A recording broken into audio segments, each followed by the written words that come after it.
Shirt front of Dermot Brereton. KO'd. Long from the free, Brereton sent the ball goalwards, and a clever snapshot by Tuck. Tuck, goal!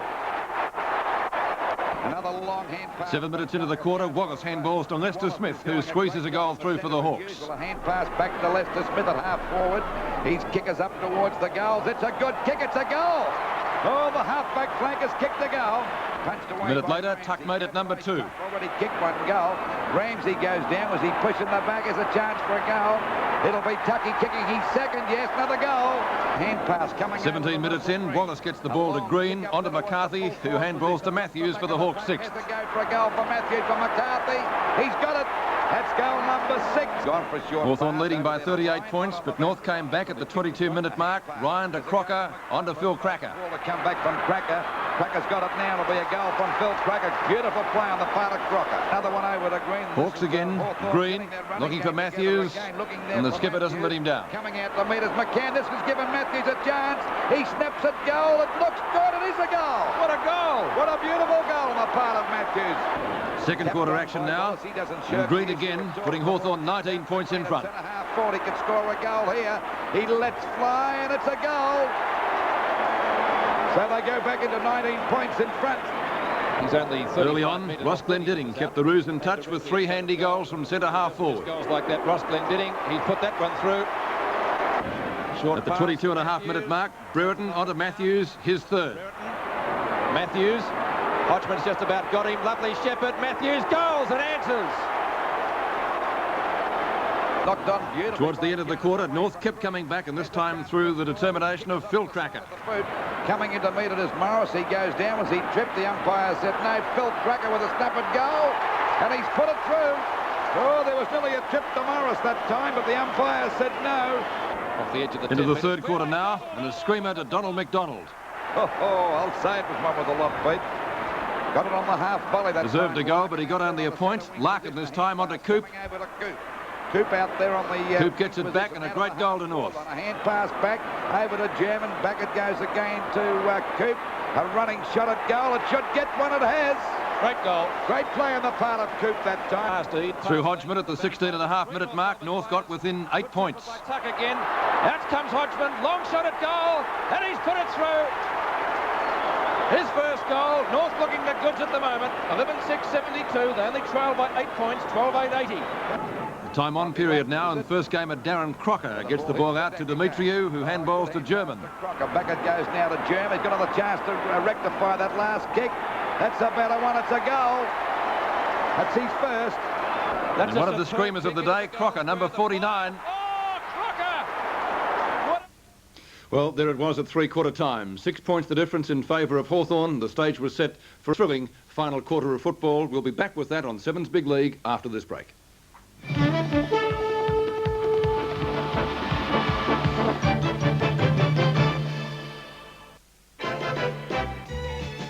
You can get it riding, you can get it sliding, you can feel it coming on about 4. A hard-earned thirst needs a big cold beer, and the best cold beer is Vic. Vic Bitter. You can get it walking, you can get it talking, you can get it working a plow. Matter of fact, I got it now. Victoria Bitter. If you're in the market for a van, well, you're in luck at your Nissan dealer. At $9,990, you'll save plenty on the Nissan Urban Stubby. Feature for feature, dollar for dollar, it's streets ahead. Check out the features. 15% more power efficiency, 4-speed plus overdrive, great comfort, and payload. Take a look at this, the Nissan Urban Stubby. Save now at your Nissan dealer. Just how many calories do you think there are in a teaspoon of sugar? 100? 50? In fact, there are only 16, which means that you don't have to take off sugar to take off weight. Nothing tastes the same as the juice from the sugar cane. Sugar, a natural part of life. Australian dollar crashes against major trading partners. Japanese imports escalate in price. Hi-Fi and car sound to cost up to 20% more. Northern Electronics have limited stock at pre-devaluation prices. This cannot last. Pioneer, Marantz, Sansui, Yamaha, Akai, all facing their third price list in as many months. So don't delay. This week at Northern Electronics, beat the latest price rise. Remember, this may be your last chance, so hurry now while stocks last. Northern Electronics, quality hi-fi discount superstore. Midtown Plaza, corner Burke and Swanson Street, City. Tomorrow night on Day by Day, an unusual holiday competition and an unusual winner. The holiday was a one-night, $4,000 stay at a Melbourne hotel, and the winner was 63 and blind. That's tomorrow at 7 on 7. So Hawthorn leading by 26 points at quarter time, 16 at half time, 6 at three-quarter time. As I said, the stage was set for a thrilling final quarter of football, and we go back to the MCG now at the start of the final term. Points. And of course they had 2 opportunities to be in front by missing those 2 easy goals. Final quarter from the MCG on Sevens Big League. Hawthorn leading by only 6 points after the margin 38 points at the 19-minute mark of the first quarter. Knocked away by Byrne. Grabbed by Loveridge for Hawthorn. Hawthorn opening with an attacking move down towards the forward pocket, but Stephen McCann, who's been unbeatable at fullback all day, takes the mark. Only 7 kicks to McCann, but he put Knights out of business in the first half, and he hasn't done anything wrong so far in the second. Picked up by Tuck. Over the head of Passmore. Chance down there for Harrington. Very close to the boundary line. He's content to take it out. And it will be a boundary throw in at right half forward flank for Hawthorn. Very good crowd here this afternoon. Probably bigger than the one we had on Saturday. Knocked down by McCarthy. The umpire says it will be a free kick to Lyle. This fella's played a fair game, Pete, too. He hasn't been off the ball all day. And a good job against Byrne. Lyle towards centre wing, and there's Byrne playing a kick behind the play. Good mark by the Hawthorn big man. Michael Byrne, long kick. Trying to find Brereton. Knocked away by Harrington. Knocked away by McCann. Chance for Ramsey. Will Matthews beat him to it? No, the boundary line is closer. And it will once again be a boundary throw in, this time in Hawthorn's right forward pocket. Excellent game here. The battle of the coaches it was billed at. I would suggest honours about even in that score at the moment. Nobody can get an effective swing at the ball. Hand pass comes out in the direction of Loveridge for Hawthorn. Puts his head down. Up with the ball. No. Buckenara, he's been quiet today. Tuck grabbed too high. It will be a Hawthorn free kick. Michael Tuck at right half forward flank is a good kick of the ball. Would need to be a mammoth kick from there. He's at least 70 metres out. Got 2 goals early on. In front is McCarthy. Out goes Smith, picked up by Lyle. Almost in slow motion. 2 Hawthorn players flight together. Tuck finally gets a kick in. We'll say it was a good pass. And it's marked down there by Richard Loveridge, about 45 metres from goal. Loveridge has gone for a pass likewise. He spotted Byrne on his own. He made a meal of it, but it wasn't a good pass from Loveridge. And this allows the North Melbourne defenders to come in, and the free kick will go to German, who had a number of kicks in the third quarter. Hand pass finally comes to Passmore. And North Melbourne get it away from the danger zone. Glenn Denning's got a chance as Mew gets under that one. He's out there on the wing position. He gets a hurried kick down over the half-forward line. Ayres couldn't grab that one, but backing up as usual is Morris. A hand pass back to Green. Back it goes to Les Smith at half-back. The ball back at centre field, punched out by Passmore. It goes back to Demetrio, tapped on beautifully that time by Wallace. Over to Bennett, another long hand pass to Judge. He runs into trouble. He couldn't get clear now. Down goes Larkin with a push in the back. So we'll get the free out there at half-back. It's still 6 points the difference in favour of Hawthorn. Into the quarter by just on 3 minutes. The back is Glenn Denning, just about marked that. He's paying it. He had a pretty quiet third quarter, but he was well on top in the first half. He was a sensational player there at centre half forward. He got a 15-metre penalty. Well, I'd play that he's juggled it long enough. So Glenn Denning, about 50 metres out, could easily kick his goal to level the scores. Yes, he's a great kick, isn't he? Let's see what he can do with this one. One of the best kicks in the business. Going to take the chance and go for the long kick, and it is a long kick. It won't quite make the distance. Oh, there's a mark. Now he's played it cross, kicked off the ground by Cracker, and the scores are dead level. It was Phil Cracker. I thought it might have been a mark that time, but I think it might have been Jonas. But the umpire said play on, and he swooped on it. Let's watch the game. There it is into the goal square. Phil Cracker. Jonas trying to claim the mark, but the umpire called play him. But there's Cracker coming in, sockering off the ground with the left boot and through for a goal. 3 goals to Phil Cracker, 3 to Glendinning, 2 to McDonald for North Melbourne. The score is level now. Score's dead level, just over the 4-minute, mate. 87 points apiece. Which side will crack first? Because it's been on for young and old since about two-thirds of the way through the first quarter, when actually Hawthorn led by 38 points. The ball comes back there again. Going without the ball was Bennett, picked up by Lords. Played very well since half-time. Out it goes towards the North Melbourne half-forward line. It's out of bounds about 75 metres around from their goal, and scores a dead level, 87 points apiece. Hawthorn kicked 7 goals in the first quarter, but they've struggled to kick another further 6 for the match. So on that stat, you'd have to favour North to take this one out. Wallace up towards centre wing. Passmore in front. Then comes out with the ball. Short pass in towards centre field. Buckenara, Eade it was, down to Mew. Mew just wide of the circle, goes for a short pass, and the mark taken by Judge at half forward. Ken Judge a long way from goal. It would be a great kick to score a goal from there. Any score would, of course, put Hawthorn in front. They've been outscored by the Kangaroos in the second, third, and so far in the last quarter. Off the hands, McCann, Kennedy, no one there for Hawthorn. Who's he found ultimately with the hand pass? Loveridge. They're going backwards. Loveridge's kick over the shoulder, not a good one. Plenty of North Melbourne defenders were there, 4 of them. Passmore's kick out towards the half back line. Grabbed by Byrne, onto Loveridge, gets around Jonas. No one making position. Finally he spots Michael Tuck on the edge of the square. Tuck a long way from goal. As Hawthorn struggled forward. That's what Tuck can do. Brereton making a lead. He's ignored that. Big marks needed here. Bounces for Judge. He looks for the hand pass. He's gone over the top. He's found Mew running through the centre half back. Mew has a flying shot at goal. He's kicked it like a defender too, and it will be. Might be a free kick to him, Pete. Yes, a free kick to Mew. He was knocked after he'd kicked the ball. He's winded too, and no wonder he's run a long way to kick that one. From centre half back, of course, and Chris Mew has a chance to bring up a score for Hawthorn. We'll see this, I think, in the bottom right-hand corner of frame. Yes, he gets the hip and shoulder. And down he went. The ball was out of bounds, I think, anyway, but that's immaterial now. And Chris Mew from 50 metres out.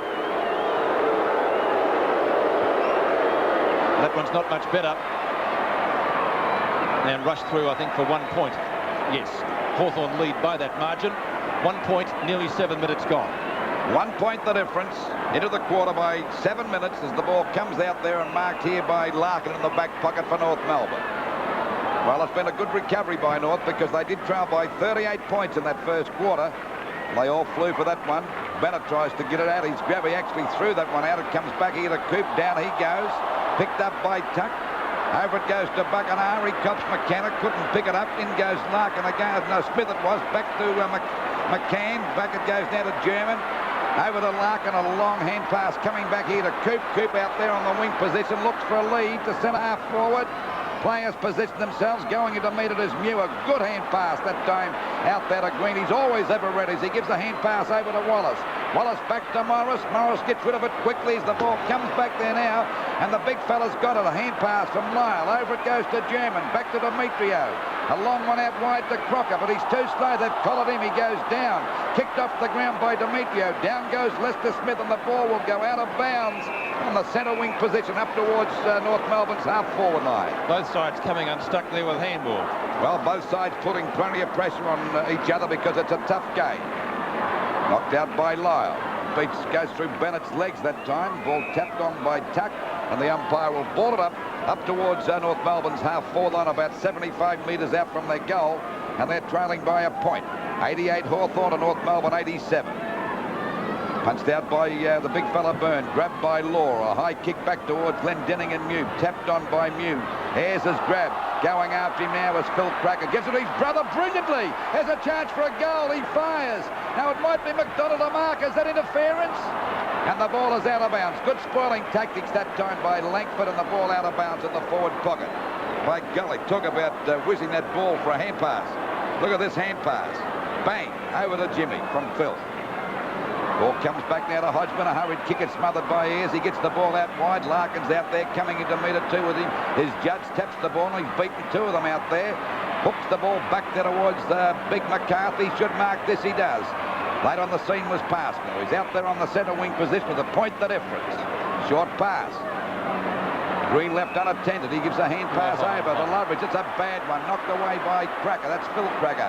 Over to Hodgman. The pass more. Juggling goes on. Gets a hurried kick. It's a bad one. Missed that time by McCarthy. The ball driven up there by Demetrio up towards McDonald. He's got the mark. He just held too strong that time for Langford. Held him off with one hand and grabbed the mark. And he's only about 35 metres out from goal, directly in front. We can see the strength of McDonald. He's already kicked 1 goal. Now a goal here will put them 5 points in front. For the first time today.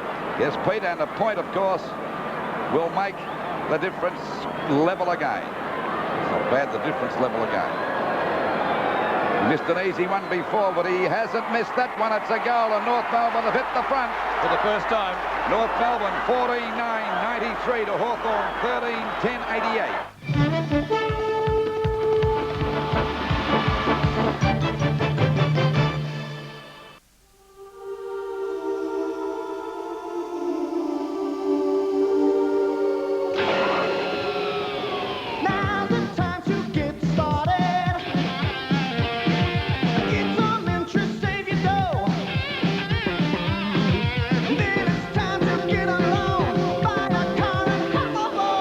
Get Westpac's Getting Started package. Handle your money your way and live life the way you want to.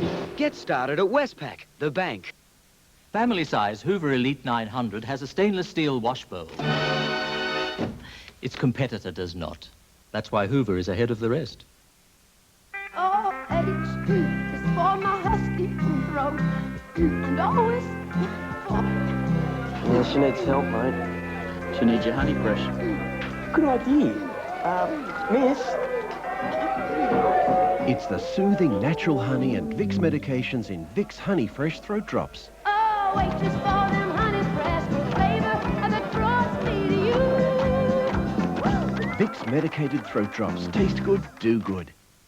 Oscar! Ah, I think I hear my dine. Evening? Oh, there you are. Where have you been, you naughty cat? Oh, just out talking dine with the boys. Look, I've got dine, chicken and liver. Lucky boy. And it's all 100% meat. I say, my taste tells me you're 100% right. Oh, Oscar, don't I spoil you? I'll eat to that. Oh, make mine dine. I can't plan for a world without Molly. It is not going to be easy for anyone. And it will be no help at all if the medical staff fall apart. I want him to smile when he remembers me. Well, at least I can afford to take the property off his hands. Wish I was around to put him back together after I've gone. It being so damn useless. Molly, it's not fair. It hasn't been a long trip, but it's been a fun trip. A very special country practice. Tuesday, 7:30 on 7. North Melbourne by 5 points in our match of the day. The official attendance this afternoon, 39,084. So 8 more thousand here than at the game on Saturday. Won by Lyle again, picked up by Green. Good tackle by Hodgman. Green another chance, grabbed too high. So was Morris. Demetriou. Away he goes. Shoots at goal. 11 points the difference if he's accurate. He's not. It's 6 points the difference. Had a chance then, Pete. He did. 94-88. North Melbourne looking the better side at the moment. Hawthorn will have to find something if they're to win. Langford. John Kennedy having the better of his old side at the moment. In front, Green. Knocked away by German. Picked up by Jonas it was. Back to German. Glendinning. Oh, they're looking good, North Melbourne at the moment. Hawthorn rattled. Well, Glenning should have the shot from here, Pete, because this distance is not too far for him. No, he's a good kick, as we have mentioned. He's kicked 3 so far. Had a fairly quiet third term, but coming into his own again in the last quarter. That's a mammoth kick by Glendinning. North 2 goals ahead, or did it hit the post? I think it might have. Yes, it did. Well, it's 3 posters they've had, I think. Or it might be 4, is it, Lou? I think it's 4, Pete. So a valuable point anyway. There's 7 points in front. And Hawthorn rattled like a collection tin on Good Friday. Eade from Langford. They can get out of this, they'll do well. Morris at right half-back flank in front of Hodgman. Kennedy in front. Passmore just about had his head pulled off. Free kick.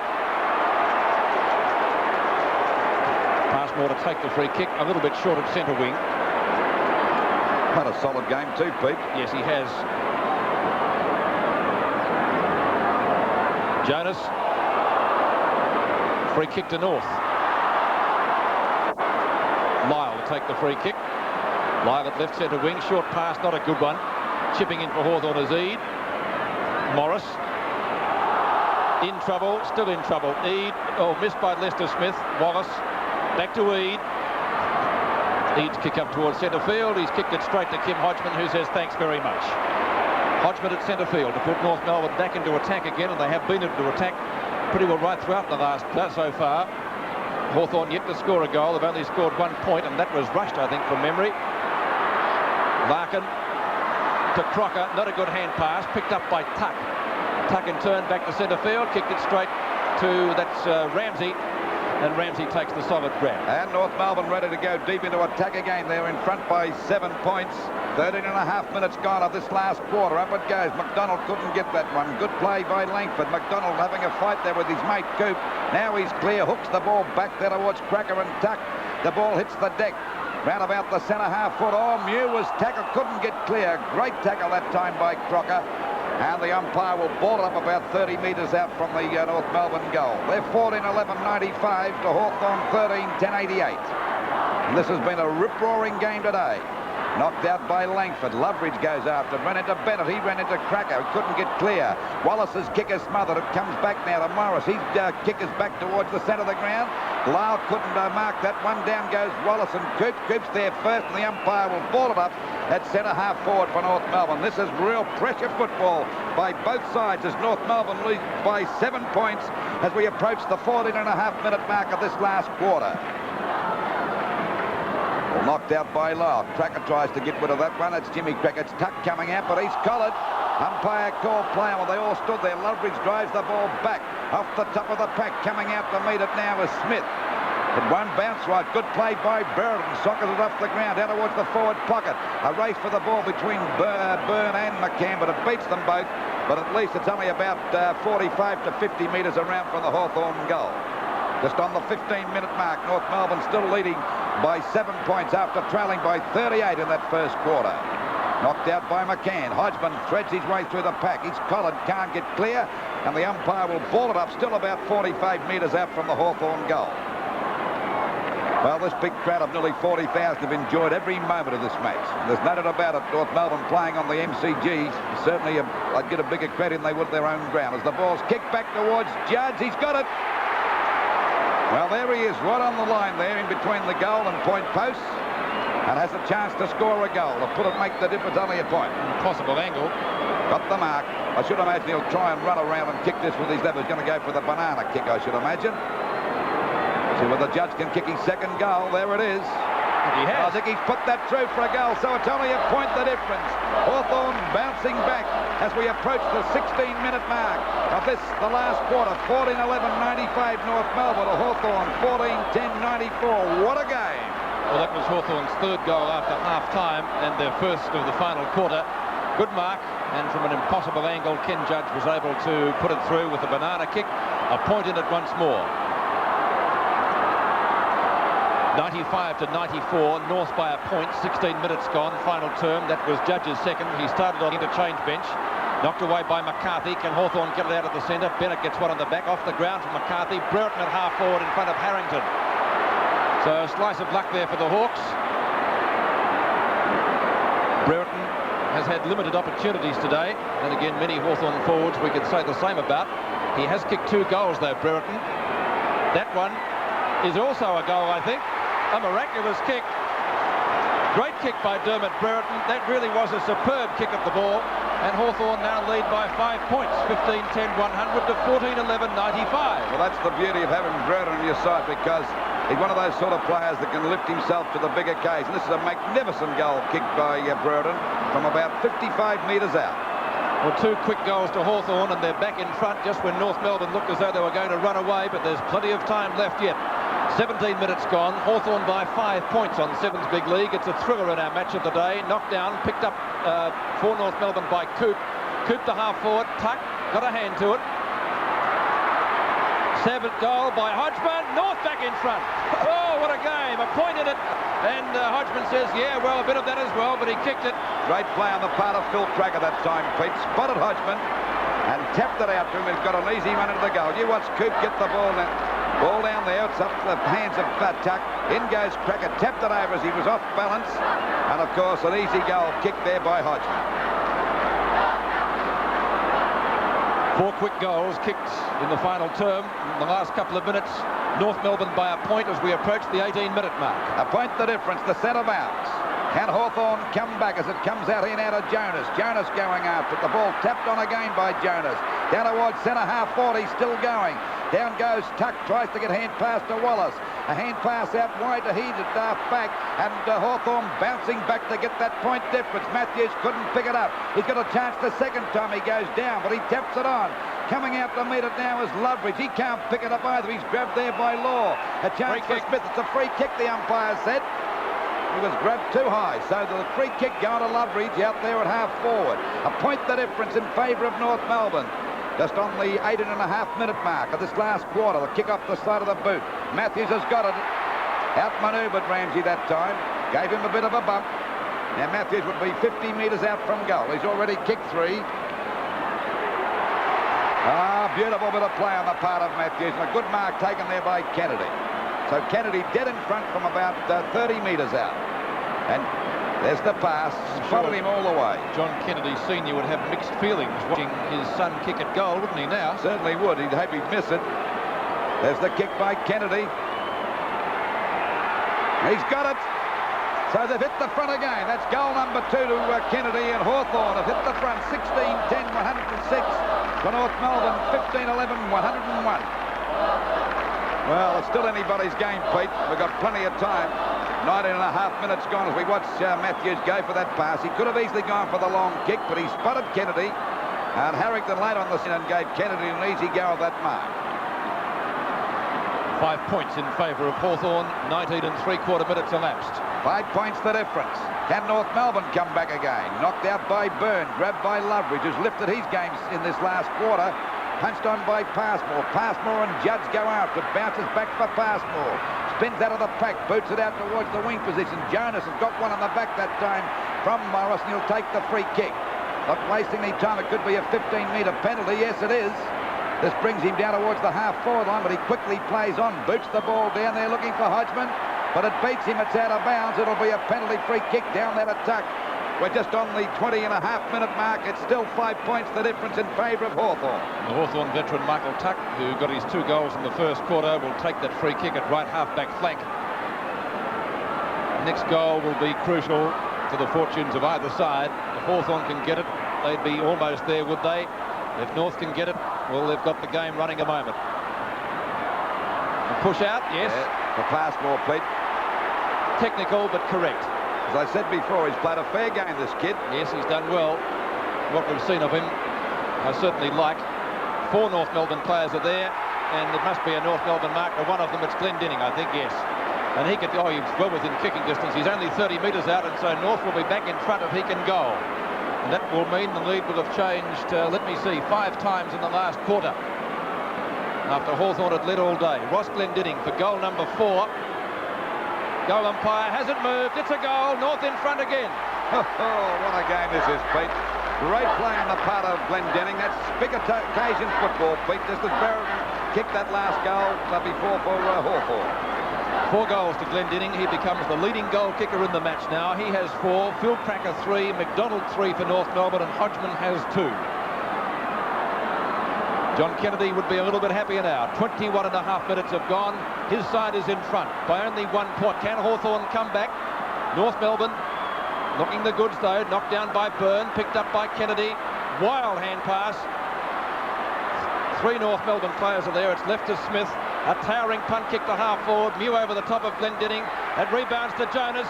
Oh, here's one of the crackers. It's Phil. Jonas again, though. Gets the handball out. Crocker out of bounds on the fall. Bad luck for the youngster. And so it will be a Hawthorn free kick from left back pocket. 22 minutes gone. Out of bounds about, well, it's down there in the forward pocket for North Melbourne, but Morris will take the free kick. A point the difference. 107 plays, 106 in favour of North Melbourne, just on the 22 and a half minute mark of this last quarter. Law at the back, taps the ball down. As they go down for the ball to come back here towards the Coop, but he can't pick it up. Neither can Law. It's out to Kennedy. A hand pass to Swab. Runs into trouble. He ran into a brick wall then. Couldn't get clear. Law tries to give a hand pass, but it's picked up now by Kennedy. The ball back there towards the half-forward flank. In goes Larkin. Fumbles the ball. He's collared here. Down he goes. Did he get one on the back? Yes, the umpire said yes. So Larkin to take the free kick and take a bit of pressure off that defence out there at half-back. A point the difference. We're just on the 23-minute mark.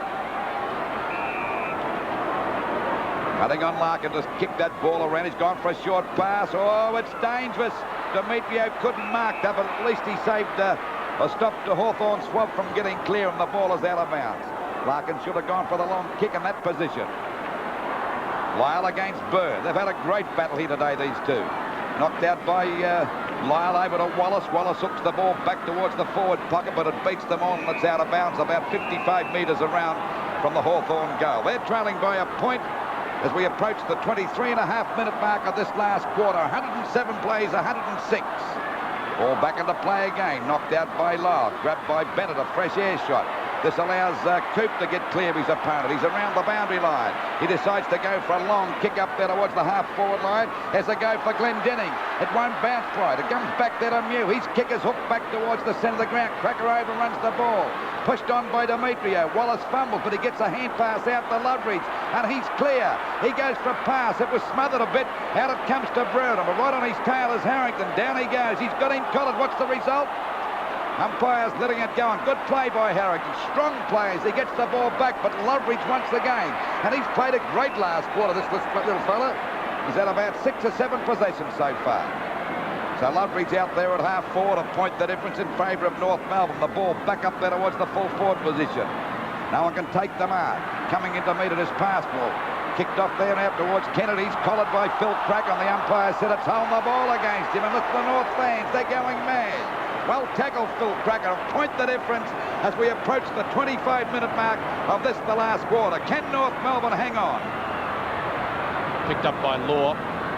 Law up to North Melbourne's half-forward line. Knocked away by Chris Mew. The ball very close to the boundary line. And Mew just takes it over. North hanging on. And North Melbourne going for their 6th win in a row, Pete. Yes, and that's the best winning sequence of any team so far this year. Lyle and Byrne. Well, I said in the first quarter it'd be a close finish. I didn't expect it to be this close, though, I must admit. Demetrio, he's played a good game. Demetrio down to left half-forward flank. In comes Hodgman. Chance for Mew. Hawthorn must score to level the match. Great smother there, down there by the North Melbourne player. Well, that's what they want at the 25.5-minute mark. Keep the ball on their forward line, Pete. They can stack it up now. If it was American football, you'd bring on all your best defenders. Knocked down by Jonas. Mew didn't want to fumble there. Long torpedo punt kick. Hawthorn must score to level the game. Out comes Ramsey. Kennedy. He's trying to find McCarthy. Judge. Plenty of opposition from McCann. Judge, oh, he got one in the back. Play on. Still in play, out of bounds. Hawthorn supporters not happy with that because clearly it was a push in the back to Ken Judge, which you'll see fair square in the number 1. Knocked down by Lyle, picked up by Tuck. It's a high ball. Underneath it. Oh, it scores a level. Oh, you ripper. Now, we might have a draw.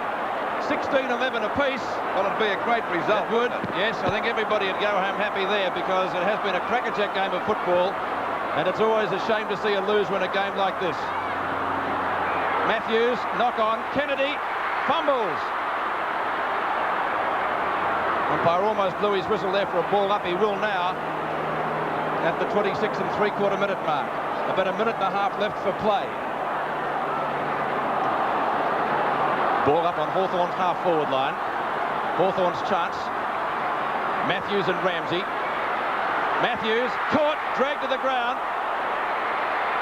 Oh, too high. Now he's called play on, Pete. He ducked his head, he said. Well, he collected him high. Watch that again. He didn't duck his head, Lou. Not at all. Okay, the ball out of bounds in the forward pocket, scores dead level. Can Hawthorn get a point? That's all they need. It's going towards their point post, but it's forced out of bounds by Smith. Out of bounds, only about 10 metres around from the goal. 107 apiece, and of course we're at the 27.5-minute mark. About a minute and a half to go, I would say. Knocked out by Lyle. Judd spins out of the pack. This looks dangerous. This could be a goal. This could be the one that's won the game for Hawthorn. It's a goal. Oh, Hawthorn in front by 6 points in a rip-roaring game here today. 16-11, 107 North Melbourne to Hawthorn, 17-11, and they're doing it well. Here it is again. Judd scouting out beautifully. Hooked that. That's Judge at his best snapping that goal, Pete. Yes, great snapshot by Judge. That was his third. 113 plays, 107. Can North Melbourne bounce back to make the scores level? I'd say there's about a minute and a half to go at the most. Into the quarter by over 28 minutes. Ball comes back there towards Cracker. He goes out of the pack, a push in the back, and the free kick to go to Jimmy Cracker at centre field. He's not wasting any time. He boots the ball over the half-forward line. Ball off the top of the pack. Coming in to meet it now is Larkin. Spins out a pass over to Phil Cracker. He could kick this goal if it bounces okay. He's shouting around pack. This looks dangerous. Force dead level again. They are. Oh, have we seen a better game than this for a long time at the MCG? 113 points apiece, and the crowd really on their toes. What a game, Peter. Well, great goal by Phil Cracker. Look at this. And Coop, he's done well, hasn't he? Beautiful hand pass. What a gem that was. And Phil Cracker dodged about 14 Hawthorn players and put it through for a goal. Dead level once again, 29 minutes gone. The siren about a minute and a half away, I would reckon. It's Cracker at his magical best. Kennedy there talking to Doug Dale. I bet that both those fellas are sitting right on the edge of the chair, the same as Jeans is out there in his coach's box too. They must get it out of the centre, the winning team here. Scores dead level, and about a minute and a half to go. I said that about 3 minutes ago. Let's see what happens now. Knocked out by Byrne. Pushed on again by McCann. He gets it over now to Larkin. Larkin's clear, boots the ball up there to the half-forward line. This could be the winner. Hodgman's interfered with no call play on. The umpire not taking any chances. Down goes Cracker. He piles on top of the ball. And the umpire's going to ball it up about 45 metres out from the Melbourne goal. 113 apiece. Oh, golly. What a game. McDonald taps it down to Coop. He fumbled it. Kennedy comes in. Kicked off though. He missed it altogether that time, Jonas, and the umpire's going to ball it up again. Still about 40 metres out from the north goal. 30 minutes gone. 30 minutes gone, so the siren due to go any tick of the clock with scores dead level. Knocked out by Byrne. There's a chance now for Cracker goes after it. It's Jimmy Cracker hooking the ball back there towards the half-forward line. It bounces, coming out to meet it now is German, tapped on at the time by Eden. The ball is out of bounds about 45 metres around from the North Melbourne goal. There's the siren, it's a draw! Oh, Kennedy and Jeans have drawn it, and that's only the second ever draw between North Melbourne and Hawthorn. What a great result to a fantastic match here at the MCG. A draw between Hawthorn and North Melbourne. What a great game. Fantastic game. Of course, North Melbourne were in trouble in the first quarter when they trailed by 38 points. They bounced back in that last quarter. The lead must have changed at least 6 times. And of course, it looked as though North Melbourne were gone when they kicked that last goal with about 4 minutes to go, North Melbourne. But they bounced back with a superb goal kick from Phil Cracker. And the result is a draw. And I think it's very appropriate because of these two great coaches, Kennedy and Jeans. You're watching Seven's Big League, part of the Nissan VFL Premiership season.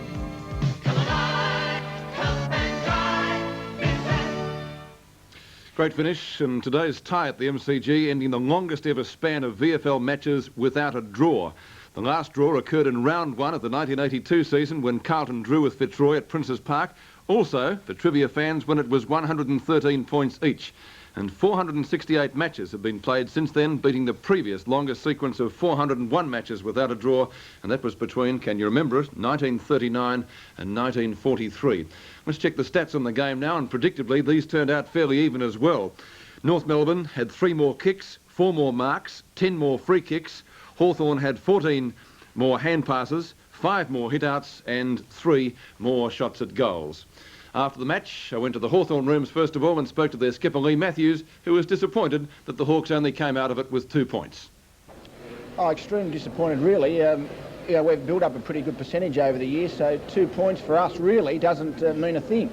It's no different than a loss, really. We've, instead of being in second position, we've dropped down to fourth, and we've reached the midway point of the season, so we would just hope positions on the ladder are a little bit different at the end of the year. Do you think you should have won? You did lead by 38 points at one stage. I don't think there ever is should haves, but if you're 38 points in front, you should go on and win the match. I think that's fair enough to say, but that's probably taken away from North Melbourne a little bit, I suppose. They persevered and hung in there all day, but yeah, once you build up a lead like that, you really shouldn't let a match slip, but it happened. Was it a good play by North Melbourne, or did Hawthorn have a number of players down today? 30 minutes gone. I suppose a little bit of both. Whenever the opposition plays well, you've got a few players down. As the match, all our players were probably playing well in that first quarter, then after that we didn't have so many good players. But Johnny, are you happy or disappointed? In between, Peter. In between, that's just like the result. I think anybody that, when you have a draw, well, you're not disappointed, but you're not happy either, because the 4 points would have been very nice for us. We would have loved to win them. I guess one thing you would be unhappy about, giving Hawthorn a 38-point start. Yes, we were pretty worried, and I think Hawthorn jumped us early, and they were running like a well-oiled machine. But, we had a bit of ground to make up, and I think we put our heads down, and we nearly won the match, but not quite, Great game of football at the MCG this afternoon, a draw between the Kangaroos and the Hawks. We'll take a break, back with more of Seven's Big League after this. Fantastic Footy Flashbacks looks at a freak goal sneak. Next on Seven's Big League. Some cars often have trouble getting started. And can often take some time to get going. And often waste a lot of fuel. And often can't get their power to the ground quickly. But new Holden Camiro, with its new larger engine and Bosch electronic fuel injection, gets 30% more power to the road without compromising fuel economy. New Holden Camiro. For once, you don't have to compromise on anything. If you make sure the name on your tape is as good as the name on your video, then you can count on it playing back memories year after year.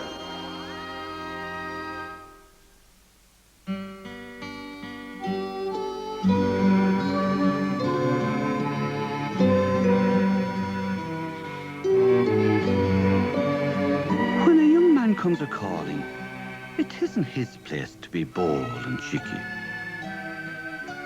There's no time enough for that after they're married. But then,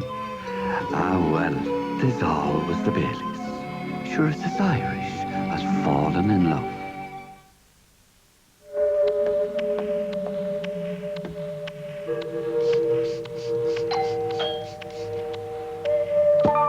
This is scrub-free heavy-duty bathroom cleaner. Watch carefully, because you're not going to believe just how good it is. You see, scrub-free actually foams away built-up soap and stains, leaving a shiny, fresh finish to your bathroom. If I hadn't seen it, I wouldn't have believed it. Scrub-free. No more stains, no more elbow grease. Too big for one night. The monumental motion picture of our time. The might of war. The majesty of love. This is Dr. Zhivago. Alec Guinness, Zhivago's mysterious brother. Ralph Richardson, Zhivago's adopted father. Geraldine Chaplin as Tonya, delicate wife of Zhivago. Julie Christie as Lara, sensual and passionate. Zhivago's great love and mistress. Tom Courtney, Lara's husband Pasha. Rod Steiger as Karamovsky, Lara's tormentor. And Omar Sharif as Zhivago, a man of peace, forced into war. A man who loved deeply. A man in love with life. Winner of 6 Academy Awards, Dr. Zhivago, 8:30 Tuesday and Wednesday on 7. Time to check the leading goal kickers now, and still on top Michael Roach, not playing today of course, but Bernie Quinlan sticking up. And one off the half century, 8 today at Kardinia Park for a total of 49. Simon Beasley didn't play today, of course. Brian Taylor got 4 at VFL Park. And Gary Ablett was injured this afternoon, and of course Brian Wilson played on Saturday. Now, the footy quad and footy double and, of course, footy bet. Let's check them first of all. In the footy bet, Carlton, selection 16, 4.55. The draw between Hawthorn and North was selection 12, 14.75, and Fitzroy, selection 18, $8.55. The footy double this afternoon, the draw and Fitzroy, selection 18, 31, or rather $727.95. Now the footy quad, it turned out like this: 3, 7, 2 and 7, $124.10. And right now, time for our very popular feature, Fantastic Footy Flashbacks, brought to you by NEC. Let's go up to Sandy Roberts now and see who he's got for us this time. Big footy flashbacks. Well, I'm happy to say that the letters have been pouring in from right across Australia, and that's what we're doing this week, virtually going around the country for this particular request. To the Burke family in Western Australia, the Lister family here in Victoria, the Georges also from Victoria, Mr. Ivan Bazzo from Narracourt, just over the border in South Australia, and Master Martin Simmons of Fish Creek. Also, we've got letters from Birkdale up there in Queensland, and from a Mr. P. Sledge of Wanturna South. Thank you all for your letters. You've all asked to see one man, a man who in 4 successive years for the Hawthorn club kicked in excess of 100 goals, and many consider him the greatest full forward of them all. We're talking about the man they called Huddo, Peter Hudson. Hudson now, 4 goals for his 100. Oh, he's a long way out, kicking into this breeze. He's a good 55 yards out. His kick goes a swinging around. Look at this. He's put it right through with plenty of yards to spare. 50 out. The lead. Oh, and Hudson swamped, and he's pulled it in. How'd he get that? Angus up towards centre-half forward. Players converge on it. Here's a go now. The ball is driven further downfield. Hudson waiting from behind. Here's a go. He's trying to scoop it in. He's still going. He picks up. He hops. Oh, he needs one. 99 goals up. He is 25 yards out, if that, directly in front. And umpire Jolly waving Collingwood players away. Here it is. Up comes Hudson, concentrating. He kicks. He's put it through. It's 100. And look at him. Oh, it's all over. The relief. There's the kick from Wilson dropping. Hudson coming out, takes the mark right in front of goal. Beautiful kick. Well over centre-half forward, up towards Hudson. He tries to take Good the mark mark on the second grab, and a nice mark taken by Peter Hudson at centre-half forward. Telling him to put a long kick in toward Hudson. That's Hudson and Darcy, one out. Hudson getting the front berth and taking the mark. He got around Darcy very cleverly there. By Day, snapped across there to Matthews. He puts it up towards centre-half forward, and Hudson's got the break here. Lines him up from 50, 60 yards out, and beautiful football. The ball gets possession now, puts it into the forward pocket. Darcy in front. Crimmins was waiting for the crumb, picked up by Hudson. Can this be it? He hooks it. It's a try. That's it. Peter Hudson, he kicked more than 100 goals in 1968, 69, 70 and 71, and many consider him the greatest full forward of all time. Don't forget, if you'd like to see your favourite player in action, then just write to us here at NEC Fantastic Footy Flashbacks, Channel 7, Dorcas Street, South Melbourne, putting your request on the back of the envelope, and Peter, we'll see if we can do the rest. Throughout season 85, all letters will go into our Fantastic Footy Flashbacks barrel and be eligible to win one of 6 magnificent portable televisions from NEC. At the end of the season, all entries will go back into the barrel for the major prize draw of this outstanding 63cm stereo colour television and a VHS video hi-fi from NEC, high technology colour television and video. Right, thank you, Sandy. Stars of the past in action on 7's Big League, and more action coming up after this break. When Collingwood and Carlton stage a battle, there's always action aplenty. That's next on 7's Big League. We've seen a whole lot of champions in Australia on NEC, Australia's champion colour TV. Seen them run, swim and fall, seen them hit and do it all. NEC, our champion colour TV. Here's a great offer from NEC. Choose your next colour TV from the NEC range, and then, if you reckon there's a better colour TV picture, they'll give your money back. So see for yourself. See them try, see them fall, see it best of all. NEC, our champion colour TV. If you're in the market for a van, well, you're in luck at your Nissan dealer. At $9,990, you'll save plenty on the Nissan Urban Stubby. Feature for feature, dollar for dollar, it's streets ahead. Check out the features: 15% more power efficiency, 4-speed plus overdrive, great comfort, and payload. Take a look at this, the Nissan Urban Stubby. Save now at your Nissan dealer.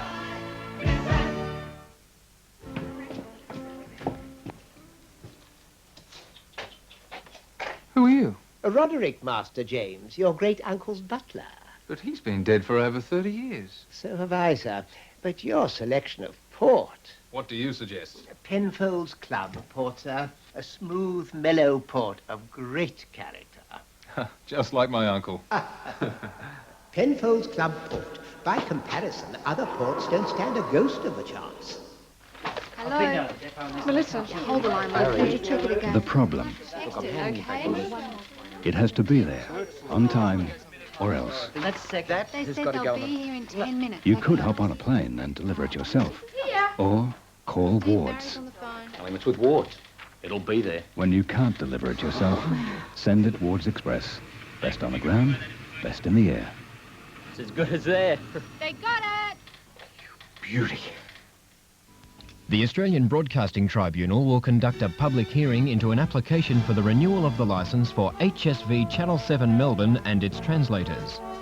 Members of the public are invited to attend at 10 a.m. on Wednesday the 12th of June at the 10th floor, 356 Collins Street, Melbourne.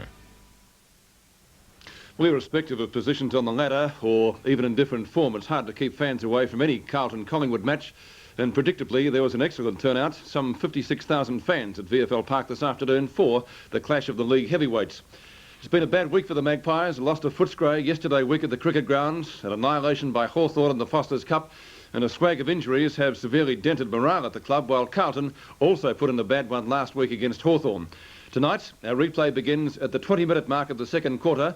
The Magpies are leading by 11 points. Our commentators at league headquarters are Sandy Roberts and Bob Skilton. Gets front spot, elected to get the handball out, but it went straight to Tony Shaw, who finds Greg Smith close to the boundary line, and Spiro will catch him. It went over. That was over? It went over. Now, this boundary... Oh, dear. Now, that was over the boundary line. It was over the boundary line. What that man is doing is totally beyond me. Thank goodness he's not operating the photo camera at the Melbourne Cup. At half forward still, a long handball by Gagan, put out towards Hunter. Here's a goal coming up. If he's straight, he is. Another one on the board to the Blues, they're fifth. And 3 to Ken Hunter. So Carlton moved to 5-4, trailing Collingwood 6-3 on 7's big lead. Well, it was asking a lot of young Sumner in the first place, Sandy, but I think it's time that a move was now made with Ken Hunter 3 goals out of 5 on the board. A 5-point margin in favour of Collingwood, but I certainly think that it is time that Sumner was shifted away from Ken Hunter. Robert, we're sitting up at, I don't know, 50 feet in the air. How can we see that the ball's over the line and the boundary umpire not? I don't know, Sandy. It's incredible, isn't it? Carlton are very happy about it. Well, they'd be delighted, but Collingwood fans would be absolutely annoyed. As Madden wins it from the middle, and look at the punt. Hunter, is he back? He's in front. Was he held? Doesn't matter. Fraser goes towards goal. Fraser's hit Fraser and puts through Carlton 6 as they hit the front. 2 to Fraser Murphy, 6-4 to Carlton. Collingwood 6-3. Great action coming away on 7's big lead. Well, that's exactly why Fraser Murphy is out there, Sandy.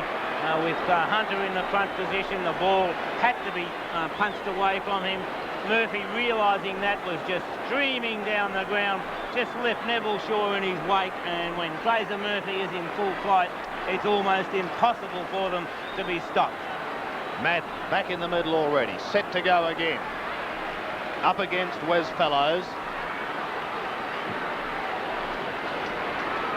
An indecisive tap away, but taken by Carlton. It's Johnston who puts them down towards the half-forward line. Spiro thought about the kick off the ground, thought he could paddle it onto McClure, but couldn't quite do so. Could have been held. Johnston gets a hurried kick, gathers little distance, and Ronnie McKeon takes the mark. Short he goes. Oh, Harms will come over the top. He does. Oh, he copped one right in the face then too, Sandy. Yes, a nice boot in the face, but he'll be okay.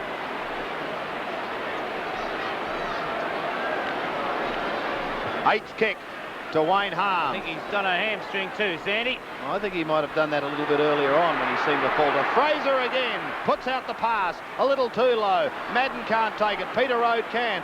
Back pedals a little. Now the long kick from Gagan in towards full forward. Hunter is in front. Can't take the mark. Rhys Jones. Rhys steals wheels it through for another goal to the Blues, and suddenly they're alive. 7-4, plays 6-3, a great shot for goal.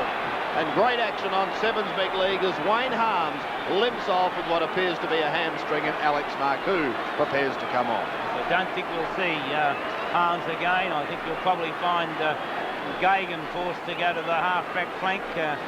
Although they may not move Gagan, he's doing a reasonable job. He's the back pocket coming on as a ruck rover. Marcoux certainly. Corker-Mullis might go down to pick up McMullen, and Marcoux certainly will go to the forward line. As Fellows gets it, gives a hand pass out. It's a shocking kick. Dean to Glascott. Game's changed. A short kick, and it'll be a kick up forward. Could easily be a report. As Carlton just continue on. Marcoux on the ground. A report. No, I did think it might be a report, Sandy. They're being stupid now, Collingwood. They've changed in the last 10 minutes. Fraser Murphy off the pack. Oh, snaps and just about squeezes it through, but hits the post. And what a change, Robert, has come over this game in the last 10 minutes. There's no doubt that I think it might have been Mullane, Sandy, has been reported that now he finds Sumner putting the ball forward, and it's taken by Greg Smith. Smith goes short. Murray Brown is there. Oh, must get a push in the back. A shocking tackle from the big fellow Madden. And so Murray Brown of Collingwood. Now that's ridiculous. Whether he was over the mark or not, it's only halting play. Surely it's time umpires use a little bit of common sense and let play go on. The short pass this time. Fellows. Straight down the ground towards centre half forward. Coming across in front, Tom Elvin. Elvin now puts the ball out wide. Robertson there for Carlton. Robertson will swing the ball back. Corker-Mullis was the play he was looking for, and finds an awkward bounce, but he has time to pick it up. Hand passes to Sheldon. Sheldon now puts the ball long. Silvani now on the forward line. Will it bounce through? Through. No, Silvani tried to push it 1 point the result. Gee. Aren't they coming down like the army? They are surging down in lines. So Silvani now at full forward with Baines off the ground. Is that a good move, Bob? I think so. He was having trouble on the back line. There's now Marcoux. Hand passes to Wayne Johnson. A goal coming up as Wayne Johnson spears the centre. Carlton running hot at the moment. Marcoux, a hand pass to Johnston, and the Carlton skipper did the rest.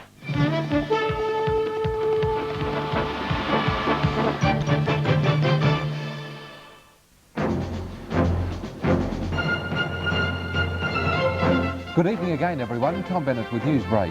And the jury in the Norm Gallagher case has still not returned a verdict. They've been out for 5 days, and if they can't reach a decision, the union secretary must be retried. That story and more tonight in News World at 10:30. And among the other stories, a report on a TV station that caters for dogs.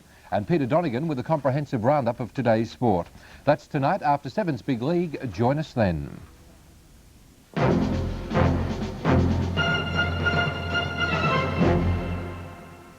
We've seen a whole lot of champions in Australia. From NEC comes a video recorder with features that lead the way. Dual audio heads ensure the highest quality hi-fi stereo sound. 2-speed recording means 8 hours from one 4-hour tape.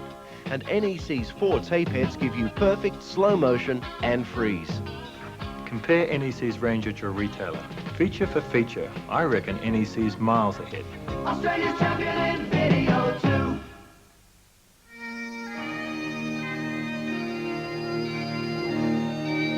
Welcome to Scotland.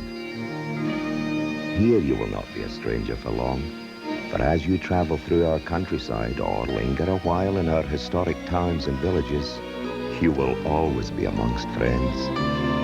Here's to Foster's, it's true blue. Australia's beer that grew and grew, and now it's enjoyed all around the world. All around the world you're gonna hear this word. Among people famous for their hospitality, your Foster's is making more friends every day. Foster's Lager, it's got the flavor that's taken it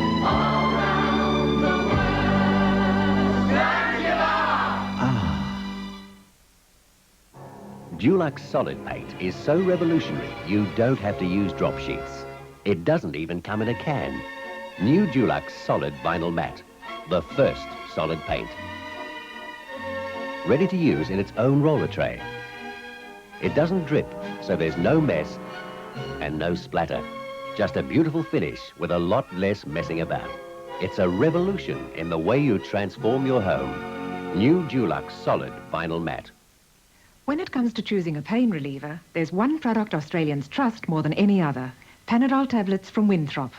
There are good reasons to choose Panadol for pain relief. Panadol is paracetamol, pure and gentle to the stomach. Both Panadol tablets and capsules provide effective relief from headache, pain and fever. Naturally, take Panadol only as directed, and please see your doctor if pain persists. Panadol from Winthrop, your personal choice for the relief of pain. Collingwood led by 13 points at quarter time, but it was Carlton by 15 points at the main break, and we rejoin the game now at the start of the third quarter. Back to Sandy and Bob.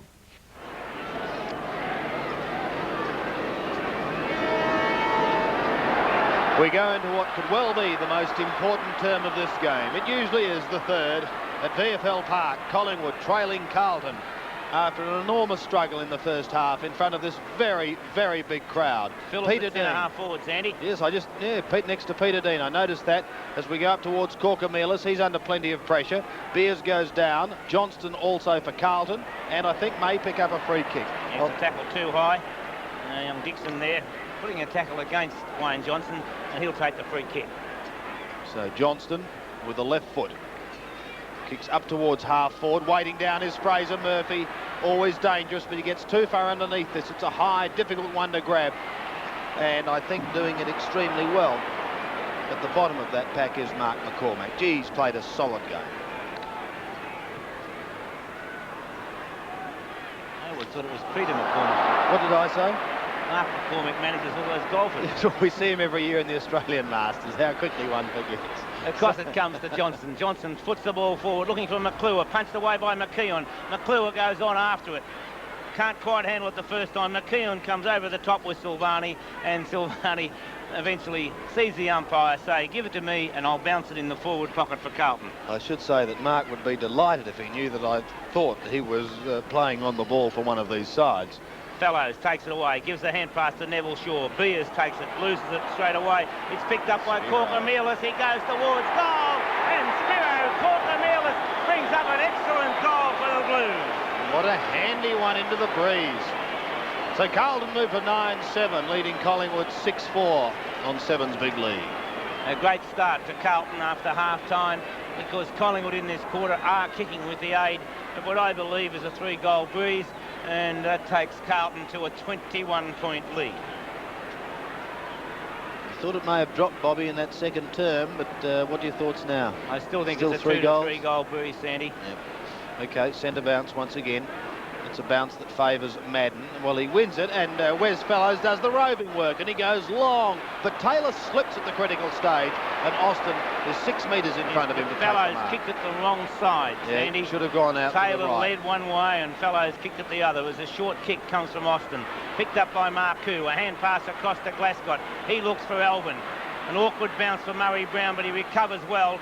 A hand pass taken by Richardson. He's well tackled and didn't take the ball according to the umpire, and I felt that Richardson was in possession of the ball, that he was handling it, didn't try and take possession, but he had it out there on the hand, and nonetheless the umpire is right. The man in white is always right, as they say, Sandy, and Richardson with the kick. You've changed your tune. To full forward, Phillips is the flyer and recovers first, but overruns it. Curly Austin goes down on it, and the umpire will come in for a bounce. So in Collingwood's attacking zone, and they certainly want a couple. Get them back into this game. With this big crowd enthralled at the moment by proceedings so far through the afternoon. Neil Gagan over the line. Done a good job, Gagan. He has. Well, we've seen him in the reserves actually for a number of weeks, and in fact over the past couple of years, and he's been a consistently good performer. Won the trophy here in the night game not too long ago as Phillips takes it, snaps towards goal. He's offline, and 1 point the result. As I was saying, Sandy, he was adjudged best on the ground in the night game just a couple of weeks ago by the Channel 7 commentators, and so Gagan going on from that performance. Obviously he likes VFL Park. Austin to the outer side of the ground, looking for Sheldon close to the boundary line, and in fact over as Gordon Sumner applies the pressure. Palmer's punchlines has just arrived, and Scragger is putting on a bit of extra weight. He's got the food cart with him. Big pack of players. Out of it all, a free kick going the way of Collingwood. Sumner gives the hand pass to Mark Williams. Williams towards centre-half forward. In fact, it's a little bit further than that, but there's no Collingwood forward there, and it's easily taken as Meldrum gives it across. Dean puts the ball forward. Silvani leads in the race for the ball. Can't quite handle it cleanly. Pushed. Tackled too high. No, Greg Phillips did tackle Silvani too high on that occasion, and so Silvani now. Not a good kick, but it's effective, straight into the arms of Corcomelis. The kick came off the side of the boot. Corcomelis swings the ball back, looks for Hunter. That's a beautifully placed kick. Hunter immediately hand passes. So too, across to Fraser Murphy from McClure. Murphy hand passes. Carlton under a bit of pressure, but now Rhys Jones picks it up straight towards goal. And Rhys Jones brings up what is for him his second goal. 2 goals to Rhys Jones. Carlton 10 goals 7, 67 with Collingwood on 6-5, 41.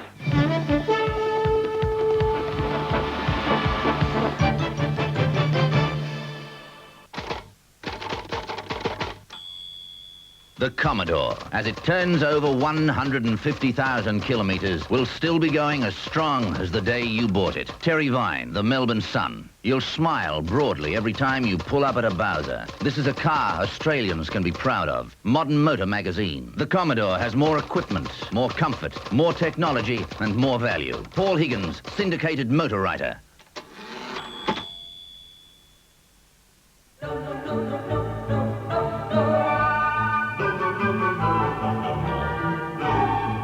Imagine if you tried to do everything with the one card.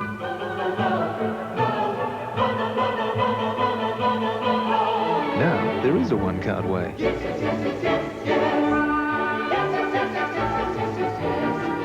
The Westpac MasterCard. The one card that does it in one. Only from Westpac, the bank.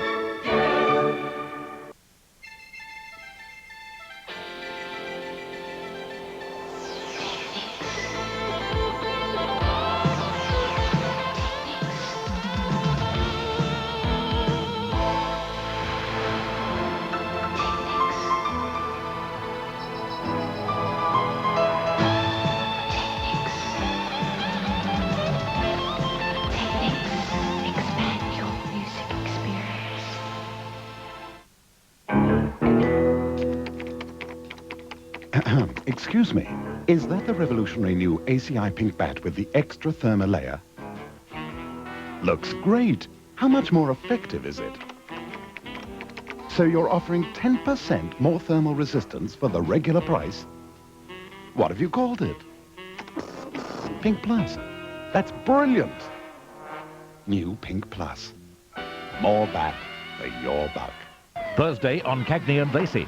What happened to the hijacker? The heat's on the 14th precinct. I believe the hijackers were tipped off. By who?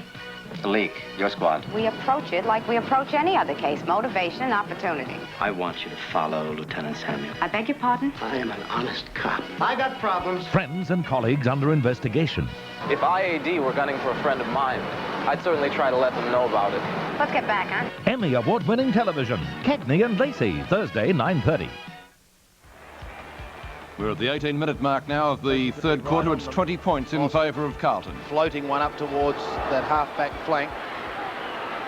Brown's handball partly smothered, but nevertheless they recover as Greg Phillips' kick goes over the top of Taylor, and a defensive tap pushed over the line by Madden. And Curly Austin says, well done, Justin.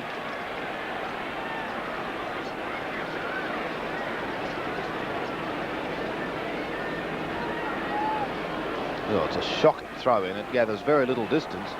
And in fact, I think Justin's saying, if you're going to do it properly and have another go. Well, he wants another knockout, Sandy. He's doing well. He's rucked well Just today. about won them all, hasn't he? Let's see what he 26 does. to 8, the ruck work so far, Sandy. That tells the story. Greg Phillips will come over the top. Carlton able to push it out towards Glascott. Loves to run, can set up Sheldon here in the centre. He can go over the top to Spiro. No, he goes laterally. He knew what he was doing, Sandy. Yeah, he does. Well, he had Meldrum there, or he had Spiro further forward. Hunter, now Spiro's run right down the ground into the square. Glascott will go over the top to him.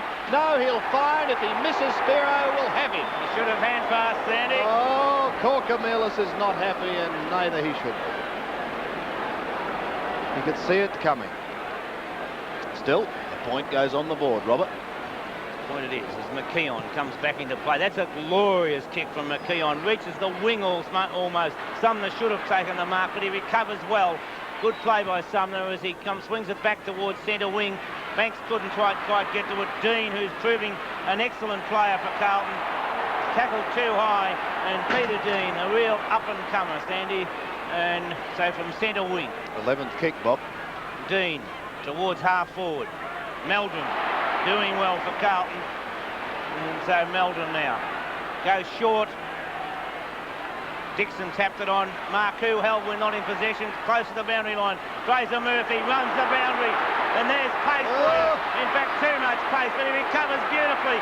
Got the hand pass forward. It's picked up by Corcomelis. He's tackled, got the hand pass in. Neville Shaw comes in for Collingwood. He too is tackled, but gets it out to Mike Richardson. Richardson now swings it in towards the centre. Dean up high, thumps it away. Meldrum takes possession of the ball.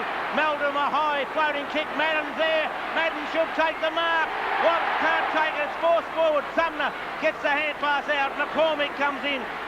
Very close to the boundary line. In fact, now it's over, and the throw-in to take place in the forward pocket for Carlton, with Carlton 70 points, Collingwood 49, 21 and a half minutes into the third term. And Carlton doing it well. They're going to come home with the breeze. McClure fires, and he goals! That's going to make it hard for the Maggies now. Mark McClure scores his second goal. 2 goals, 3 is his contribution, out of a score of 11-10, and Collingwood in strife. 7-7 on Seven's big lead. Yes, excellent play by Mark McClure. And grabs it out of the ruck. Almost lost it. Recovered it again. And then a quick snap. A beautiful goal. A real competitor, Mark McClure. Centre bounce. Justin Madden of Carlton. Where's Fallows, Collingwood? Madden wins the tap. Straight to McKeon. Breaks the tackle. McKeon's long kick off the side of the boot, out towards the half-forward flank. Robertson was up high. Robertson doing a good job of containing Tony Shaw. Silvani's kick dropping short, but Rhys Jones takes the mark on centre wing. Keeping it wide. Glascott takes the mark. Able to play on. Off the side of the boot towards centre half-forward. Not a well-placed kick, and a good mark taken there by Collins of Collingwood. Collins with the aid of a 15-metre penalty. Puts it wide across the ground. Richardson didn't take the mark, but recovers well. Holding the man. Bad piece of shepherding, according to the umpire. And so Corcomelis now plays on, puts it out to Sheldon. Sheldon being told by Alvin just exactly where he stands. Across the half-forward, Murphy there, and takes the mark. So Fraser Murphy at centre half-forward, 50 metres out from goal. I doubt whether he'll make the distance, but you never know. So it's Fraser Murphy directly in front. A kick from Fraser Murphy. Won't make the distance. Hunter up. Couldn't quite take the mark, and it's through for 1 point. Be keeping an eye on Rhys Jones, Robert. I think that knee's troubling him a bit. He's hobbling a little. He's refusing any attention, but I'll just keep an eye on him. Here's the kick back into play. Williams not liking the attention from his opposing captain, Wayne Johnston, but he goes with a drop punt into the middle of the ground. Peter Rode is there and takes it on the chest. Got players streaming everywhere. He likes to put it out wide. Sheldon and Marcoux, the 2 runners, are both there. It'll be Sheldon first to it. The ball sits beautifully. Pokes it up in towards the Dominator in the pocket. Just a little too wide. And as he limps over with a hamstring, or is it cramp? Or something, Sandy. He's calling for the trainers. I don't know what it is, but he's in a bit of bother. He is. We'll keep an eye on him. Here's the throw-in. Fellows leaning. McClure also almost lost sight of it. Fraser rides the bump. Gets the handball out to the one-legged Johnston. Oh, he goes with a left foot snap. If he beats that, it'll be goal of the year. He's booted it. How do you like that for an inspirational goal? The man can hardly walk. Fraser said, "Here, have a shot, skipper," and he says, "Thank you." Well, I think he'll be straight off the ground. I don't know what it is he's done, Sandy, but it was a magnificent goal, and that's a perfect example to youngsters that you never take your eye off the ball, no matter whether you can run, cannot run, as we see him carried off the ground. A great effort, good captaincy. Carlton into attack again, Bob. Oh, beautiful mark to McClure. And so McClure, 45 metres out, as Wayne Johnson comes off the ground. He will be replaced by Rhett Baines. And a great captaincy effort, that last goal. McClure going for goal number 3. Will he make the distance? The distance he'll make. Accuracy as well. 3 goals to Mark McClure, and Carlton go to 13 goals, 11, 89. A 30-point lead over Collingwood, 7-7-49. Yes, and the signs are there for Collingwood as Carlton move away. Very happy Carlton fans. A 30-point lead, 26.5 minutes into the third term. And they're going to come home with what breeze there is, Robert. Here's the bounce. Won by Madden again. He's had a field day today. Fellows picks it up, puts it out wide to Tony Shaw. Hurriedly goes onto the left foot. Richardson and Alvin are both there. Alvin got the hand to it. Austin, was he held by Taylor? No, said the umpire. You can play on, Curly. Don't worry about it. So Carlton don't. They drift the ball back in towards the middle. Taken by Madden. Up in towards the forward line again. Out comes Hunter. Can't take it. Socket off the ground by Glascott. He goes to ground and will be free kicked. It's a foolish free kick there. There was no need for that one. And Collingwood starting to drift into undisciplined efforts at the moment. Kick from Glascott in towards full forward. The back was Bayes. McClure, number 4. Thank you, says Marcus. And Sellers posts another. You're watching Seven's Big League, part of the Nissan VFL Premiership season.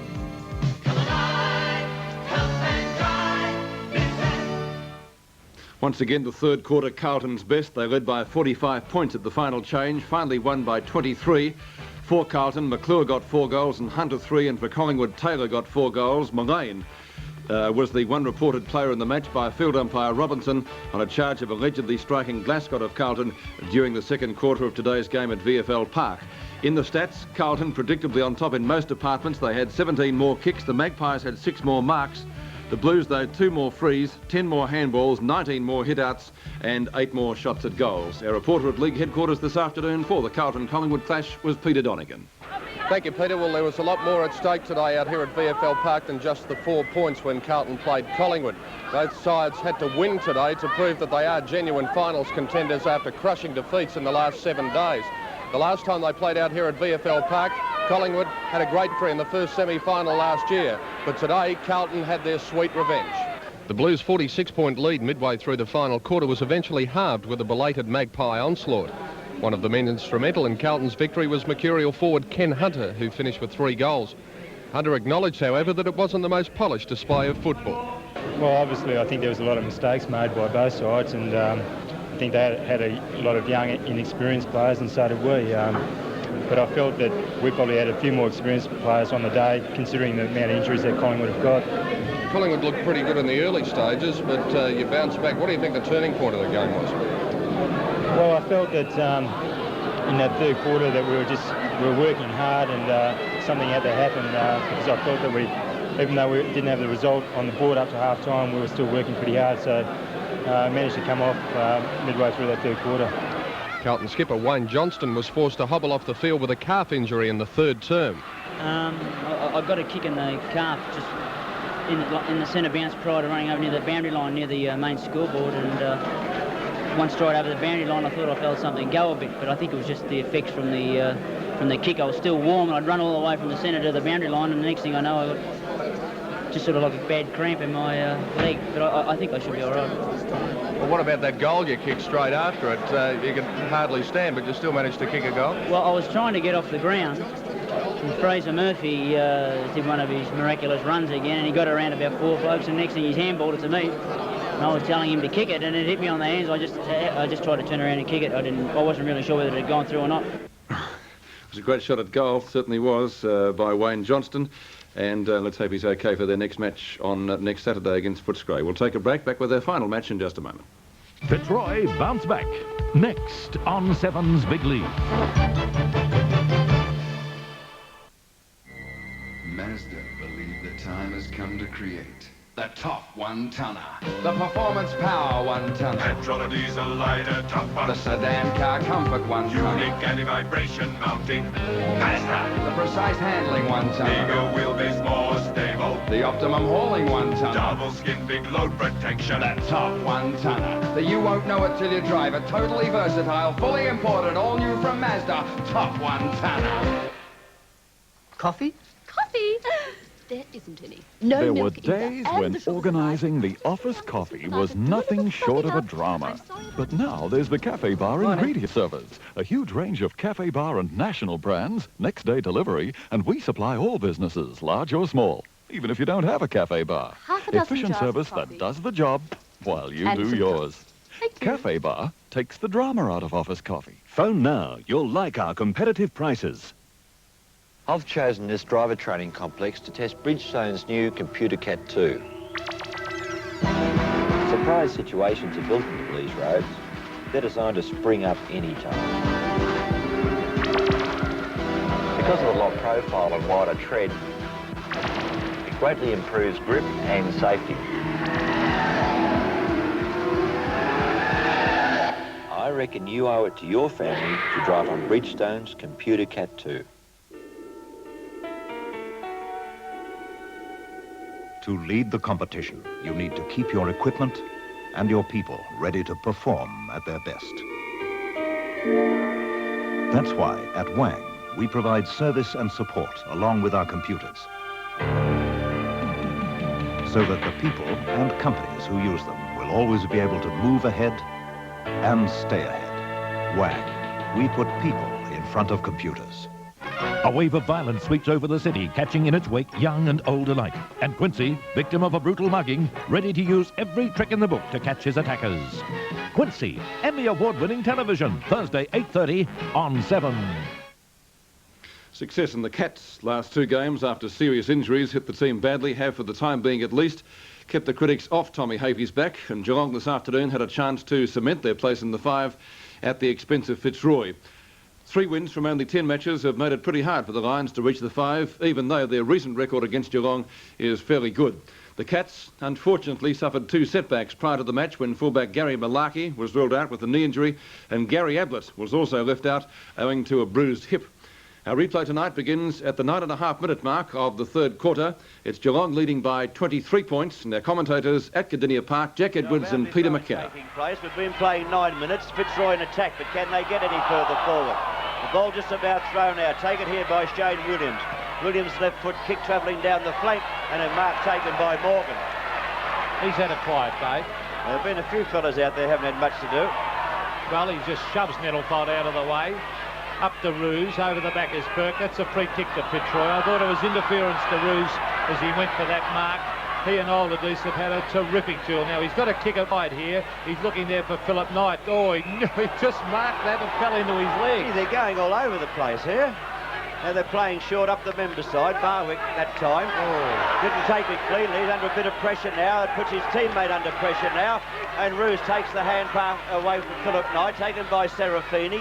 Up towards the half-forward zone it goes, and against Williams of Geelong. Up the field. Yes, a kick being paid upfield. Little Harris there could nearly have got a 15-metre start too. A little bit of rough treatment. Umpire hasn't done that. So little Bernie Harris will have this shot of goal. He had one here in the 1st quarter. And he allowed too much, He allowed for the breeze, but it went straight, so now he'll be in two minds as to what to do with it. I'd say left-hand goalpost, right at it. Right, the champ says left-hand goalpost. What can Bernie Harris do?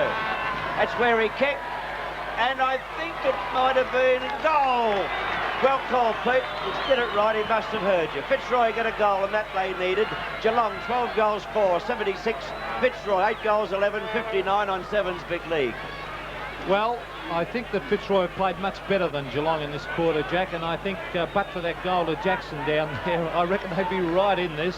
They're still not out of it, of course. 8-11 plays 12-4, 59 to 76, so that's, what's that, 16, 17 points. So Fitzroy well back in this game. Well, they were 25 down, 25 points down as we started the quarter, and that was 11 minutes ago. So can Fitzroy come forward and get another goal? Leon Harris up towards the half-forward zone. Conlon overruns it. It's on the turf again. Could be a free kick to Malcolm Reid. The umpire's just about to blow the whistle. In goes Logan to do the shepherding.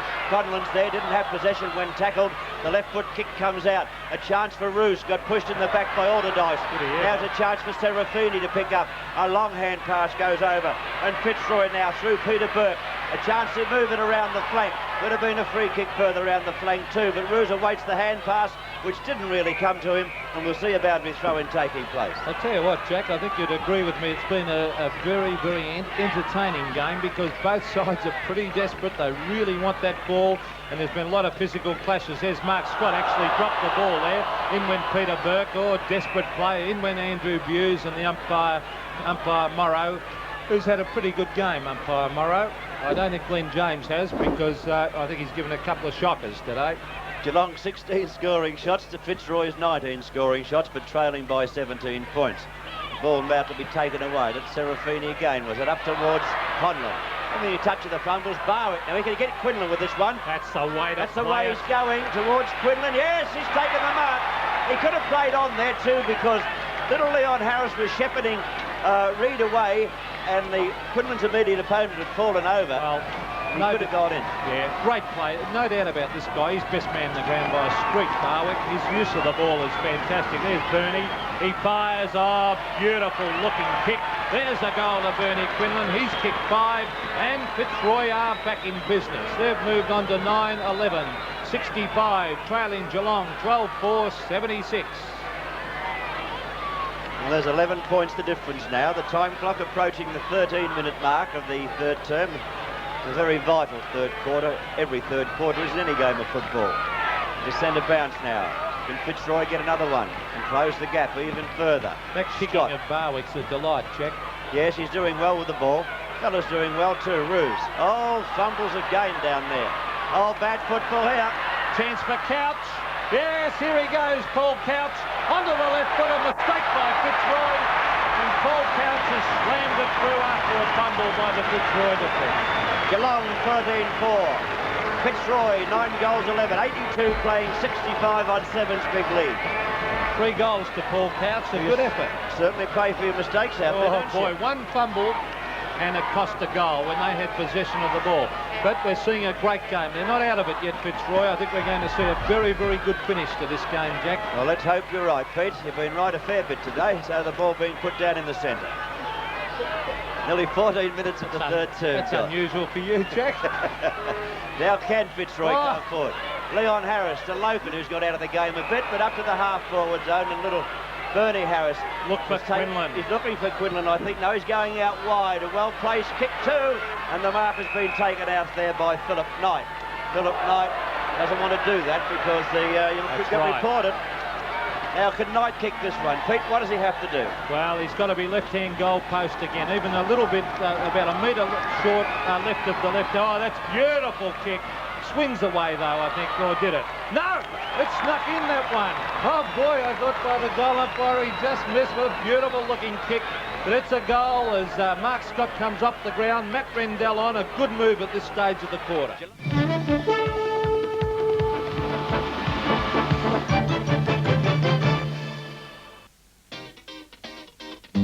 Every lane's a fast lane. Everyone's in gear.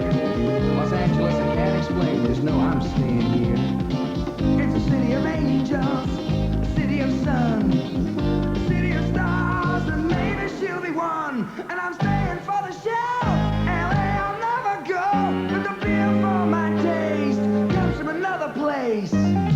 Collector's Locker. You've probably noticed a big change at SSW. Prices are even cheaper. SSW now has 133 stores, so there's bound to be one handy to you. And more importantly, all these stores give SSW more buying power and you more savings. Just ask Morgan Research. The prices I've checked are substantially cheaper than at other supermarkets. That's your new SSW. Bigger, better, brighter, cheaper. Mr. Bus Picker. Here's a hand and we'll catch you in the new courier. Ah, preacher, like this. Courier will take it. Okay, Reverend. We'll take the shortcut. Shortcut? Can't be A, Padre. We take it to church Sundays. Very good, my son. Tough little son of a truck, eh, Father? The new Ford Courier one-tonner. They don't come any tougher. Hey, Vicar! Top taste, top taste, top taste. Straight from the baker's tray. Top taste, top taste, top taste. Straight from the baker's tray. Top taste, top taste, top taste. Straight from the baker's tray. You know, every day Top Taste bake and deliver more cakes than anyone else. That's freshness guaranteed. Top taste, top taste, top taste. Top Taste. Straight from the baker's tray. I can't plan for a world without Molly. It is not going to be easy for anyone. And it will be no help at all if the medical staff fall apart. I want him to smile when he remembers me. Well, at least I can afford to take the property off his hands. Wish I was around to put him back together after I've gone. It being so damn useless. Molly, it's not fair. It hasn't been a long trip, but it's been a fun trip. A very special country practice. Tuesday, 7:30 on 7. Centre bounce once again. Who's going to get the next one? Now, Rendell up. Flanagan got the tap. Bruns takes it away. Going to get the kick in too. A little kick down to the half-forward zone. Another chance for Couch. Serafini now picking up. No one to kick to. He has to try and head for the boundary line, but he can't find it. Williams dropped the mark. A chance for Neil. Neil swinging back. He'll be looking for Jackson, I would think. The kick in that direction. Jackson Street could win out. Pert over the top. Couch can't get there. With another chance for Fitzroy. The ball held the player. The ball held her in that occasion. The player being Peter Burke. And we'll see about it. Well, Peter Burke. That one right, was it? Well, he was caught with I think it was held to him. He was trying to, with his right hand, to knock it out. And the umpire, oh, that was in the back. Had to be paid. A kick out against Alderdice. And that's 15 metres as well against Mark Jackson. And that goes to Rendell. I just got a feeling Fitzroy is starting to get on top, Jack. Well, 16 minutes have gone in this quarter. They're back to 11 points. Michael Reeves, the front berth, has the ball punched away from him.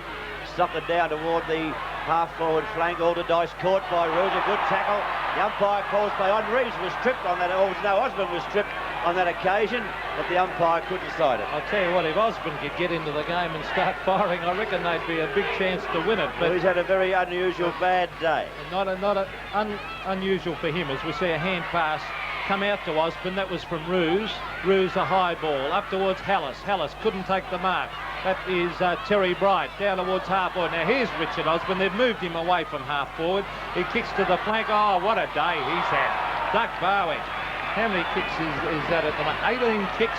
What a day, and his kicking has been sensational. Let's see what he does with this. Yates is not even looking where the ball is. He was just running straight at Quinley. He's found Harris. Harris balks around. There's a chance of a score for Fitzroy. Leon Harris going toward the goal. He's put it through. Fitzroy are back within 5 points of Geelong. Geelong 13 goals 4, 82. Fitzroy 11 goals 11, 77 on 7's big league. Well, we saw a couple of weeks ago, Jack, Fitzroy down and out against North Melbourne. Well, we didn't see it, but it happened, and they came home in the third quarter. They were eventually beaten, but they played a magnificent third quarter against a very good side in North. So once again, they're doing it here.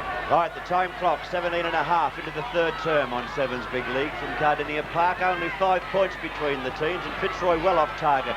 11-11, so Geelong's 13 goals 4. Excellent kicking for goal. Rendell, good coaching by Walls to bring him on at this stage. There's Billy Loken. Oh, gee, they're getting on top. Barwick. A short pass. Barwick again.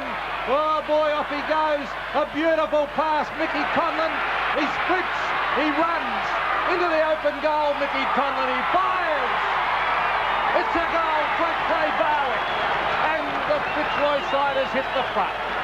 12-11. Am I right? Yes, 83. To Geelong, 13-4, 82. Well, game of football now. Only one behind. 82 to 83. 13-4 to 12-11. Time clock, 18 and a half minutes into the third term. All the action on Sevens Big League from Kardinia Park. Up it goes, and up the ruckman rise. Rendell beaten by Flanagan, taken by Bruns, rode the bump well, left puts it down to Neil. Neil, if he could have broken away then, would have gone straight into the open goal. But he's going back to take the shot, or would he go for the Jackson lead? He goes for Jackson, it's been chopped off though. Loken's hand pass comes up the Nettlefold. Nettlefold from the half-back flank up towards Reeves on the wing position. Over the head of the players out there and over the line for a boundary throw. That's actually a good kick, I think, Jack, because they'd be quite happy to get away with that, because Neil, that was unforgivable. He should have gone the long kick. I don't know why he didn't. Oh, wouldn't you kicking with the bruise? I thought he could have almost made the distance, as we see Flanagan get it down to the ground. Billy Loken hooks it back to Reeves. Michael Reeves, nearly took the mark. Good umpiring to let it go, as we see the hand pass from Boss come to Hocking. Hocking towards Ruse. No mark. Peter Burke. Oh, good play by Geelong. Christensen. A short pass. Jacko. He's dropped it. He picks it up. He gets around. He hooks it back. Bright. Oh, great play, Terry Bright. Into the open goal he goes, and he slams it through and Geelong. And the Cats, they've moved 5 points in front of Fitzroy. Yes, Geelong on 14-4, 88. Fitzroy 12 goals, 11-83. What a mistake Fitzroy made there. They tried to bump Bright, knock him down instead of grabbing him and bringing him to ground with a good tackle, and Bright rode the bump. He's a pretty big fella, Bright. Fairly strong. He rode the bump well, went into the open goal, and now we see Geelong in front by 5 points. We have a dog on the ground. One of the trainers is trying to get him off, so the umpire, I don't think he's seen it. He's going to let the play continue. Rendell getting up high, taps it down to Pekin. Bad bounce for Hallis. Bright again in the action, getting the ball moving. He's kicked it back towards Williams in the centre, but the man at the back will be paid the mark, and that was a good mark too. Paid to Philip Knight. Over there to Ruse. Ruse, centre wing, left foot. Quinlan. Osborne. Quinlan. He fires. No one home. Will it bounce? It's going. Hocking. He'll run it through. Yes. I think he did the wise thing there. No, he had plenty of support. He had 2 teammates there and only one opponent. Maybe he didn't know that, and he's tapped it through for a score. 14-4 to 12-12, 88 playing 84. Geelong leading on Sevens Big League. Hallis sets himself in the pack. Can't take the mark. Came out with the ball though. Nearly a throw over the top toward Pekin. Barwick was there. Pekin goes in for Fitzroy, but the umpire said a bounce will be affected. Half forward flank for Fitzroy on the outer side of the ground. Time clock, 21 minutes now gone, the third term. Oh, big knock away by Flanagan, and the umpire said some sheckling went on there. Rendell cannot believe it. As he goes back, he's still asking umpire James what it was for. I couldn't see it either, Matt, so I'm with you. As we see Flanagan, oh, geez, a great kick. Ruse, oh, big punch away. Beautiful play to Couch. Couch a flying shot on the right foot. Jacko, no mark. Well done, Gary Perd. Oh, what play that was. Great play too. The team could come off now. Jump on the half-back zone, suck it off the ground again. A trip will be played on the half-back line and taken by Philip Knight. Knight of Fitzroy looking up for a lead. He's looking up where he sees Reeves leading, but he goes straight across ground to Paul Roos. Roos might go to Barwick. Now he goes up to Rendell. Rendell, no one on his mark. Breaks away quickly, puts it into the open territory. Little Bernie Harris. If he gets it out to Quinlan, he's in business. He's going to try. He should have hand passed to Quinlan. He shoots a goal. I think he's kicked it. He has a good piece of work. I thought may have hand passed. Geelong 14-4, 88. Fitzroy 13-12, 90 on Sevens Big League.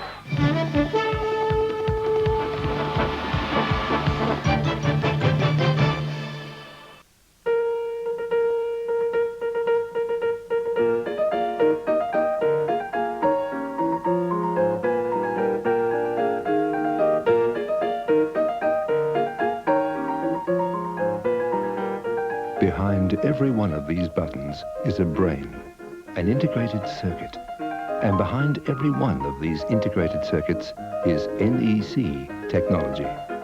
Technology that is keeping you in front. All it takes to install the medium-sized Hoover Premier is a few minutes of your time instead of a service man. That's why Hoover is ahead of the rest. Remember these?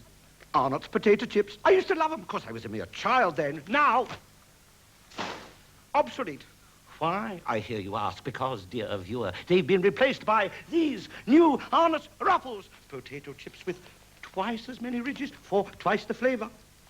5, 10, 15, 20, 25. Where will it all end? The tastiest chips I've ever tasted. New Arnott's Ruffles. Bet you can't eat just one. Today I'm launching my very own label. So we're celebrating with the one label that's always in fashion. I'm getting plenty of orders too, especially for this. After all, they're all true Scotchmen. Or not Scotsmen, Scotchmen. And they always insist on Johnny Walker. We must see more of your label. Your red label. Johnny Walker Red Label Old Scotch Whisky. The first choice of true Scotchmen around the world. Take a zany actress, put her next to a young blind man searching for independence, and you've got a delightful comedy. Oh, it's the greatest bed I've ever seen. Goldie Hawn, And I've seen a lot of beds. Edward Albert, How long were we married? God, it seemed like weeks. Eileen Hackett in her Academy Award-winning role. And this is what you left home for.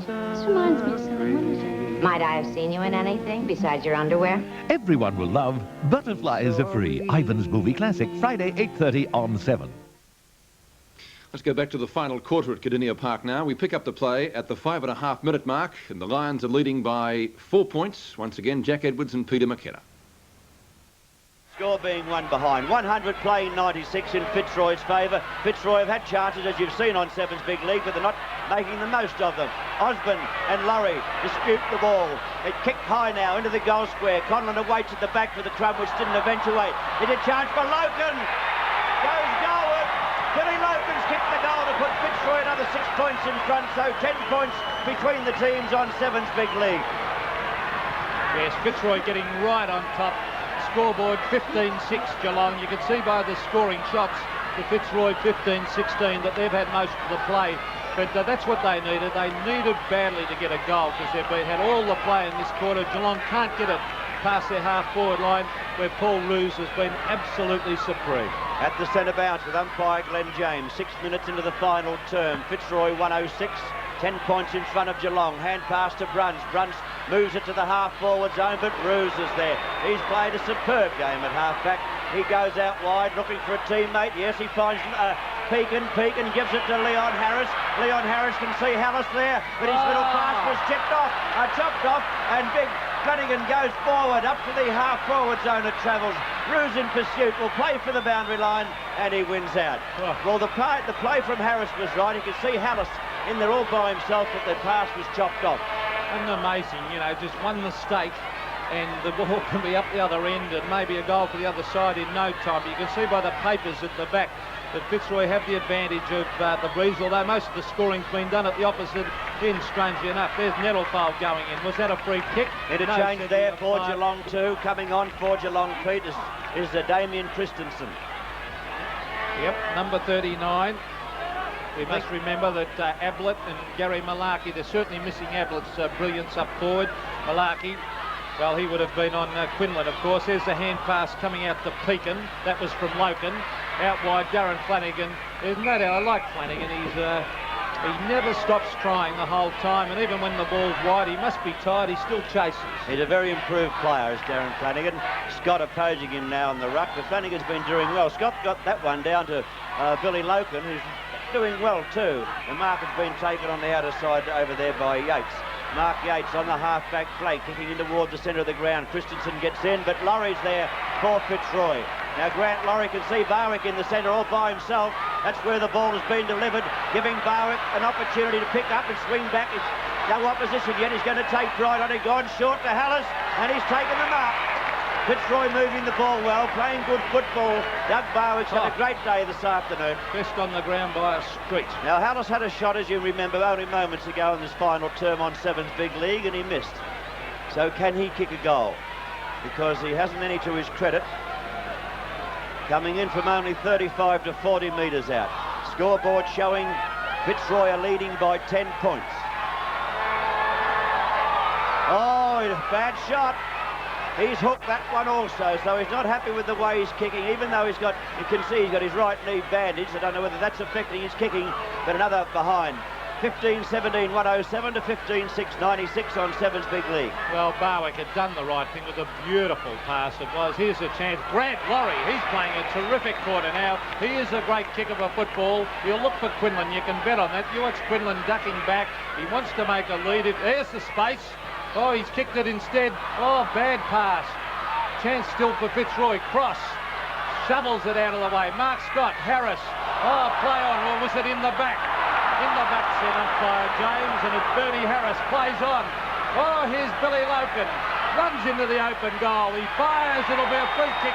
If that's missed, he'll get another kick anyway. It's gone through. I think it's gone through for a goal to Loken. And Fitzroy are on fire. That's a goal.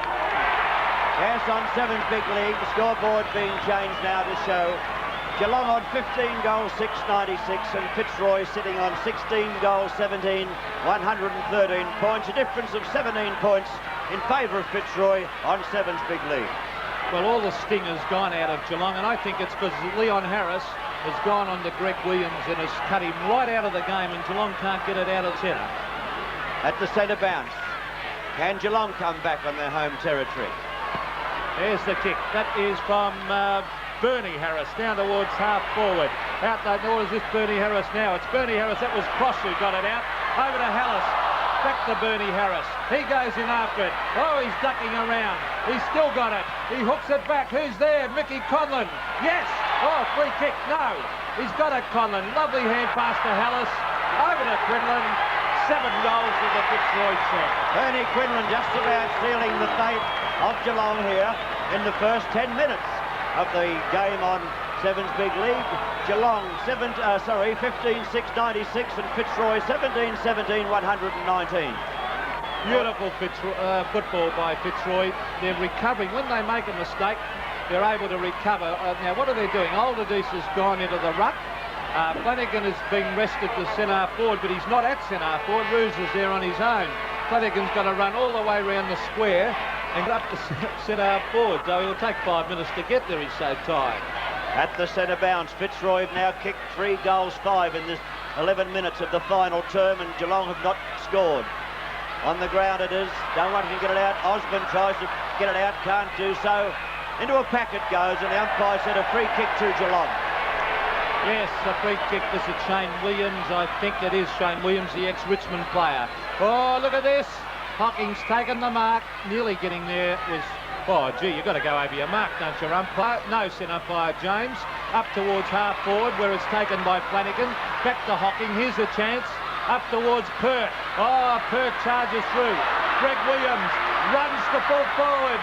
He stabs it. Oh, bad kick. He should have had a shot for goal. It's taken by Tim Pekin. Yes, he should have had the shot, but he hasn't done so. Leon Harris gives it out to Perk. Perk looking down the flank. He decides to go towards Hallis in the centre of the ground, but can't find him. Terry Bright got a bump from little Bernie Harris, and down he went.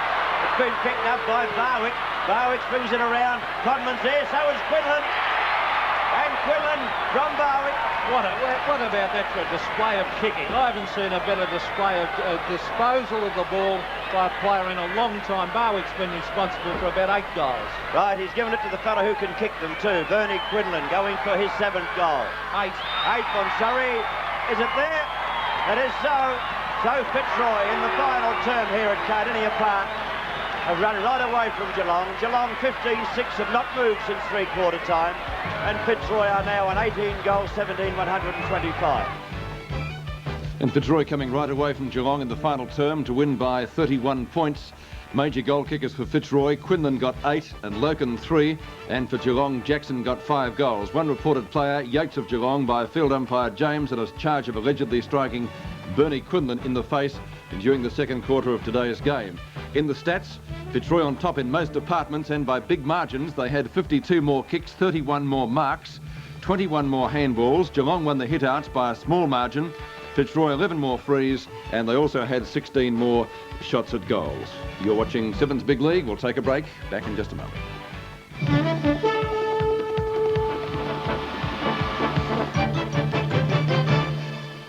Because of its soil deposit eliminator, the Hoover Elite 900 gets clothes cleaner and brighter. That's why Hoover is ahead of the rest. Mainland Kiwi Golds for me. It's from New Zealand, you see. Made in the mould, just like cheeses of old. There's nothing quite like the taste. You won't find one better than our tasty cheddar, and a Colby they'll never replace. It's from New Zealand, you see. Mainland Kiwi Gold. That's the one for me. Now, there's an all-new coffee from Maxwell House. An all-new blend of beans. An all-new, richer, smoother taste. When you try new Maxwell House, you'll no longer be satisfied with the coffee you're drinking now. Try the new, richer, smoother Maxwell House coffee. It's a real change for the better. All-new Maxwell House. New, rich, smooth coffee taste. Taste the new Maxwell House for yourself. This is the Colonel's Chicken Fillet Burger. Hold it! Hold it! It can't be a burger. Burgers aren't made with a tender chicken breast fillet. Well, this burger is. It's made from a whole chicken breast fillet with lettuce and mayonnaise in a warm sesame seed bun. Sure don't sound like a burger. Actually, it's too good to be called a burger. See? But it is a burger. No, it's not. Oh, yes, it is. It is not a burger. The Colonel's Chicken Fillet Burger. If it isn't the herbs and spices, it must be the way it's cooked. Kick off your weekend with a laugh on 7. I want to see a doctor. Miss, we've got 2 gunshot victims, 3 pregnant women, and a guy who swallowed a can of paint. Oh, no, they won't do. We want to see a doctor. And the belly laughs continue at 8. You know, you're kind of different. I was hoping you wouldn't notice. That's blackmail. I know that, but blackmail is beautiful. It's dumb. I hate you. Well, this sure ain't the Brady Bunch. It's Family Ties at 7:30 and Give Me a Break at 8. Top comedy Friday night on 7. And we close the special Queen's Birthday edition of Sevens Big League by checking on the league ladder as it stands after round 11. The halfway stage of the year, Essendon on top with a margin now of 6 points over their nearest rivals, who are North Melbourne, 36 points to 30. And then comes Fitzroy on 28, Hawthorn 26 and Carlton in the 5 on 24 points. Just ahead of Geelong by a fairly narrow percentage margin. Geelong and Collingwood also on 24 points. Richmond and Melbourne have 20 points. Fitzroy 16, the Sydney Swans 12 and St Kilda 4 points. Next week, round 12, and some very interesting matches set down for decision as we take a look at the draw now. And we see that Fitzroy play Melbourne at VFL Park in what appears to be the match of the day. Fitzroy take on Carlton at the Western Oval. Richmond play Essendon. Collingwood play North Melbourne and Hawthorn play Geelong. On Sunday, there is a game at the SCG, which you'll see live on 7, and that is the Sydney Swans taking on St Kilda, and those two teams also appear fairly evenly matched. In view of the long weekend, don't forget that there's no match tomorrow night in the Foster's Cup. Our next match will be the third quarter-final, and that will be played tomorrow week between Footscray and Fitzroy. So no night football tomorrow in the Foster's Cup. The next match, Footscray and Fitzroy, the third quarter-final, and you'll see that live on 7 tomorrow week. And that just about takes us out from the special edition of Sevens Big League for the Queen's birthday. Hope your team won today, and hope you can join us for more football action next Saturday night at 6:30.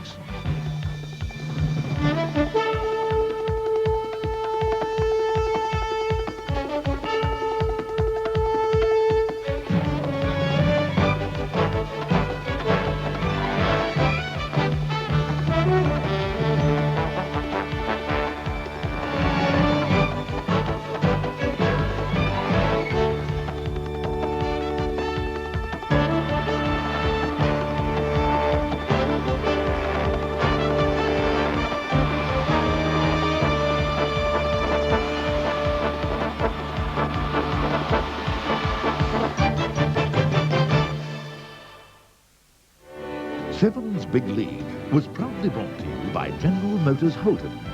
Holden, Australia's driving future. In association with National Panasonic Consumer Electronics. National, the big entertainer. And Westpac, Australia's most competitive bank. Westpac, the bank. It is 1941. Stan Graham is about to become a mass murderer. Someday, the shocking true story. Stan Graham, a man trapped between poverty and his own lethal paranoia. We know you're poisoning our cattle! Dirty poisoning foreigners! Poison dogs! A man who will only take so much. No! Give it to me! Before he snaps. Bad blood. Jack Thompson, as you've never seen him, in the greatest performance of his career. 8:30 Sunday, the compelling true story. You're authorized to shoot him. Of one of the most bizarre and deadly manhunts in history. For the first time on television, Bad Blood.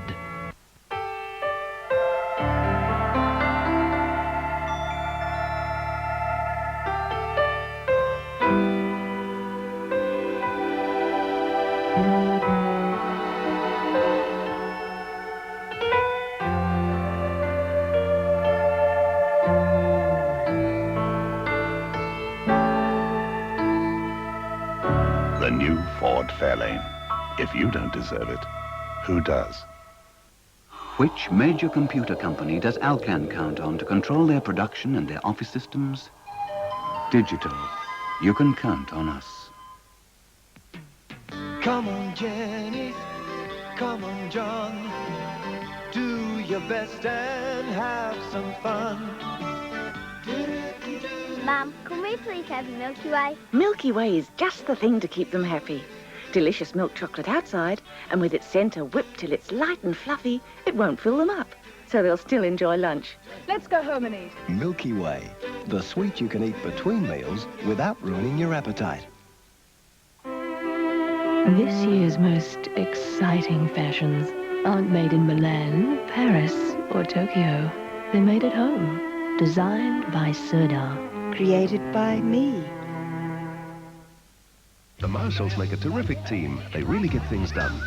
Just like Mrs. Marshall's other team, Mrs. Marshall, her machine, and Omo. I get really brilliant results every time. It just never lets me down. In the one action, Omo cleans, brightens, and adds a brilliant softness no other powder can beat. There's nothing better. So come and join the winning team for a brilliant brightness, soft and clean. The #1 unbeatable team of you, your machine, and Omo.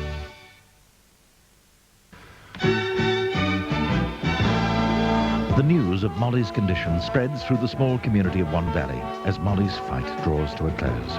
You cannot miss Australia's most loved drama. A country practice, Tuesday and Wednesday, 7:30.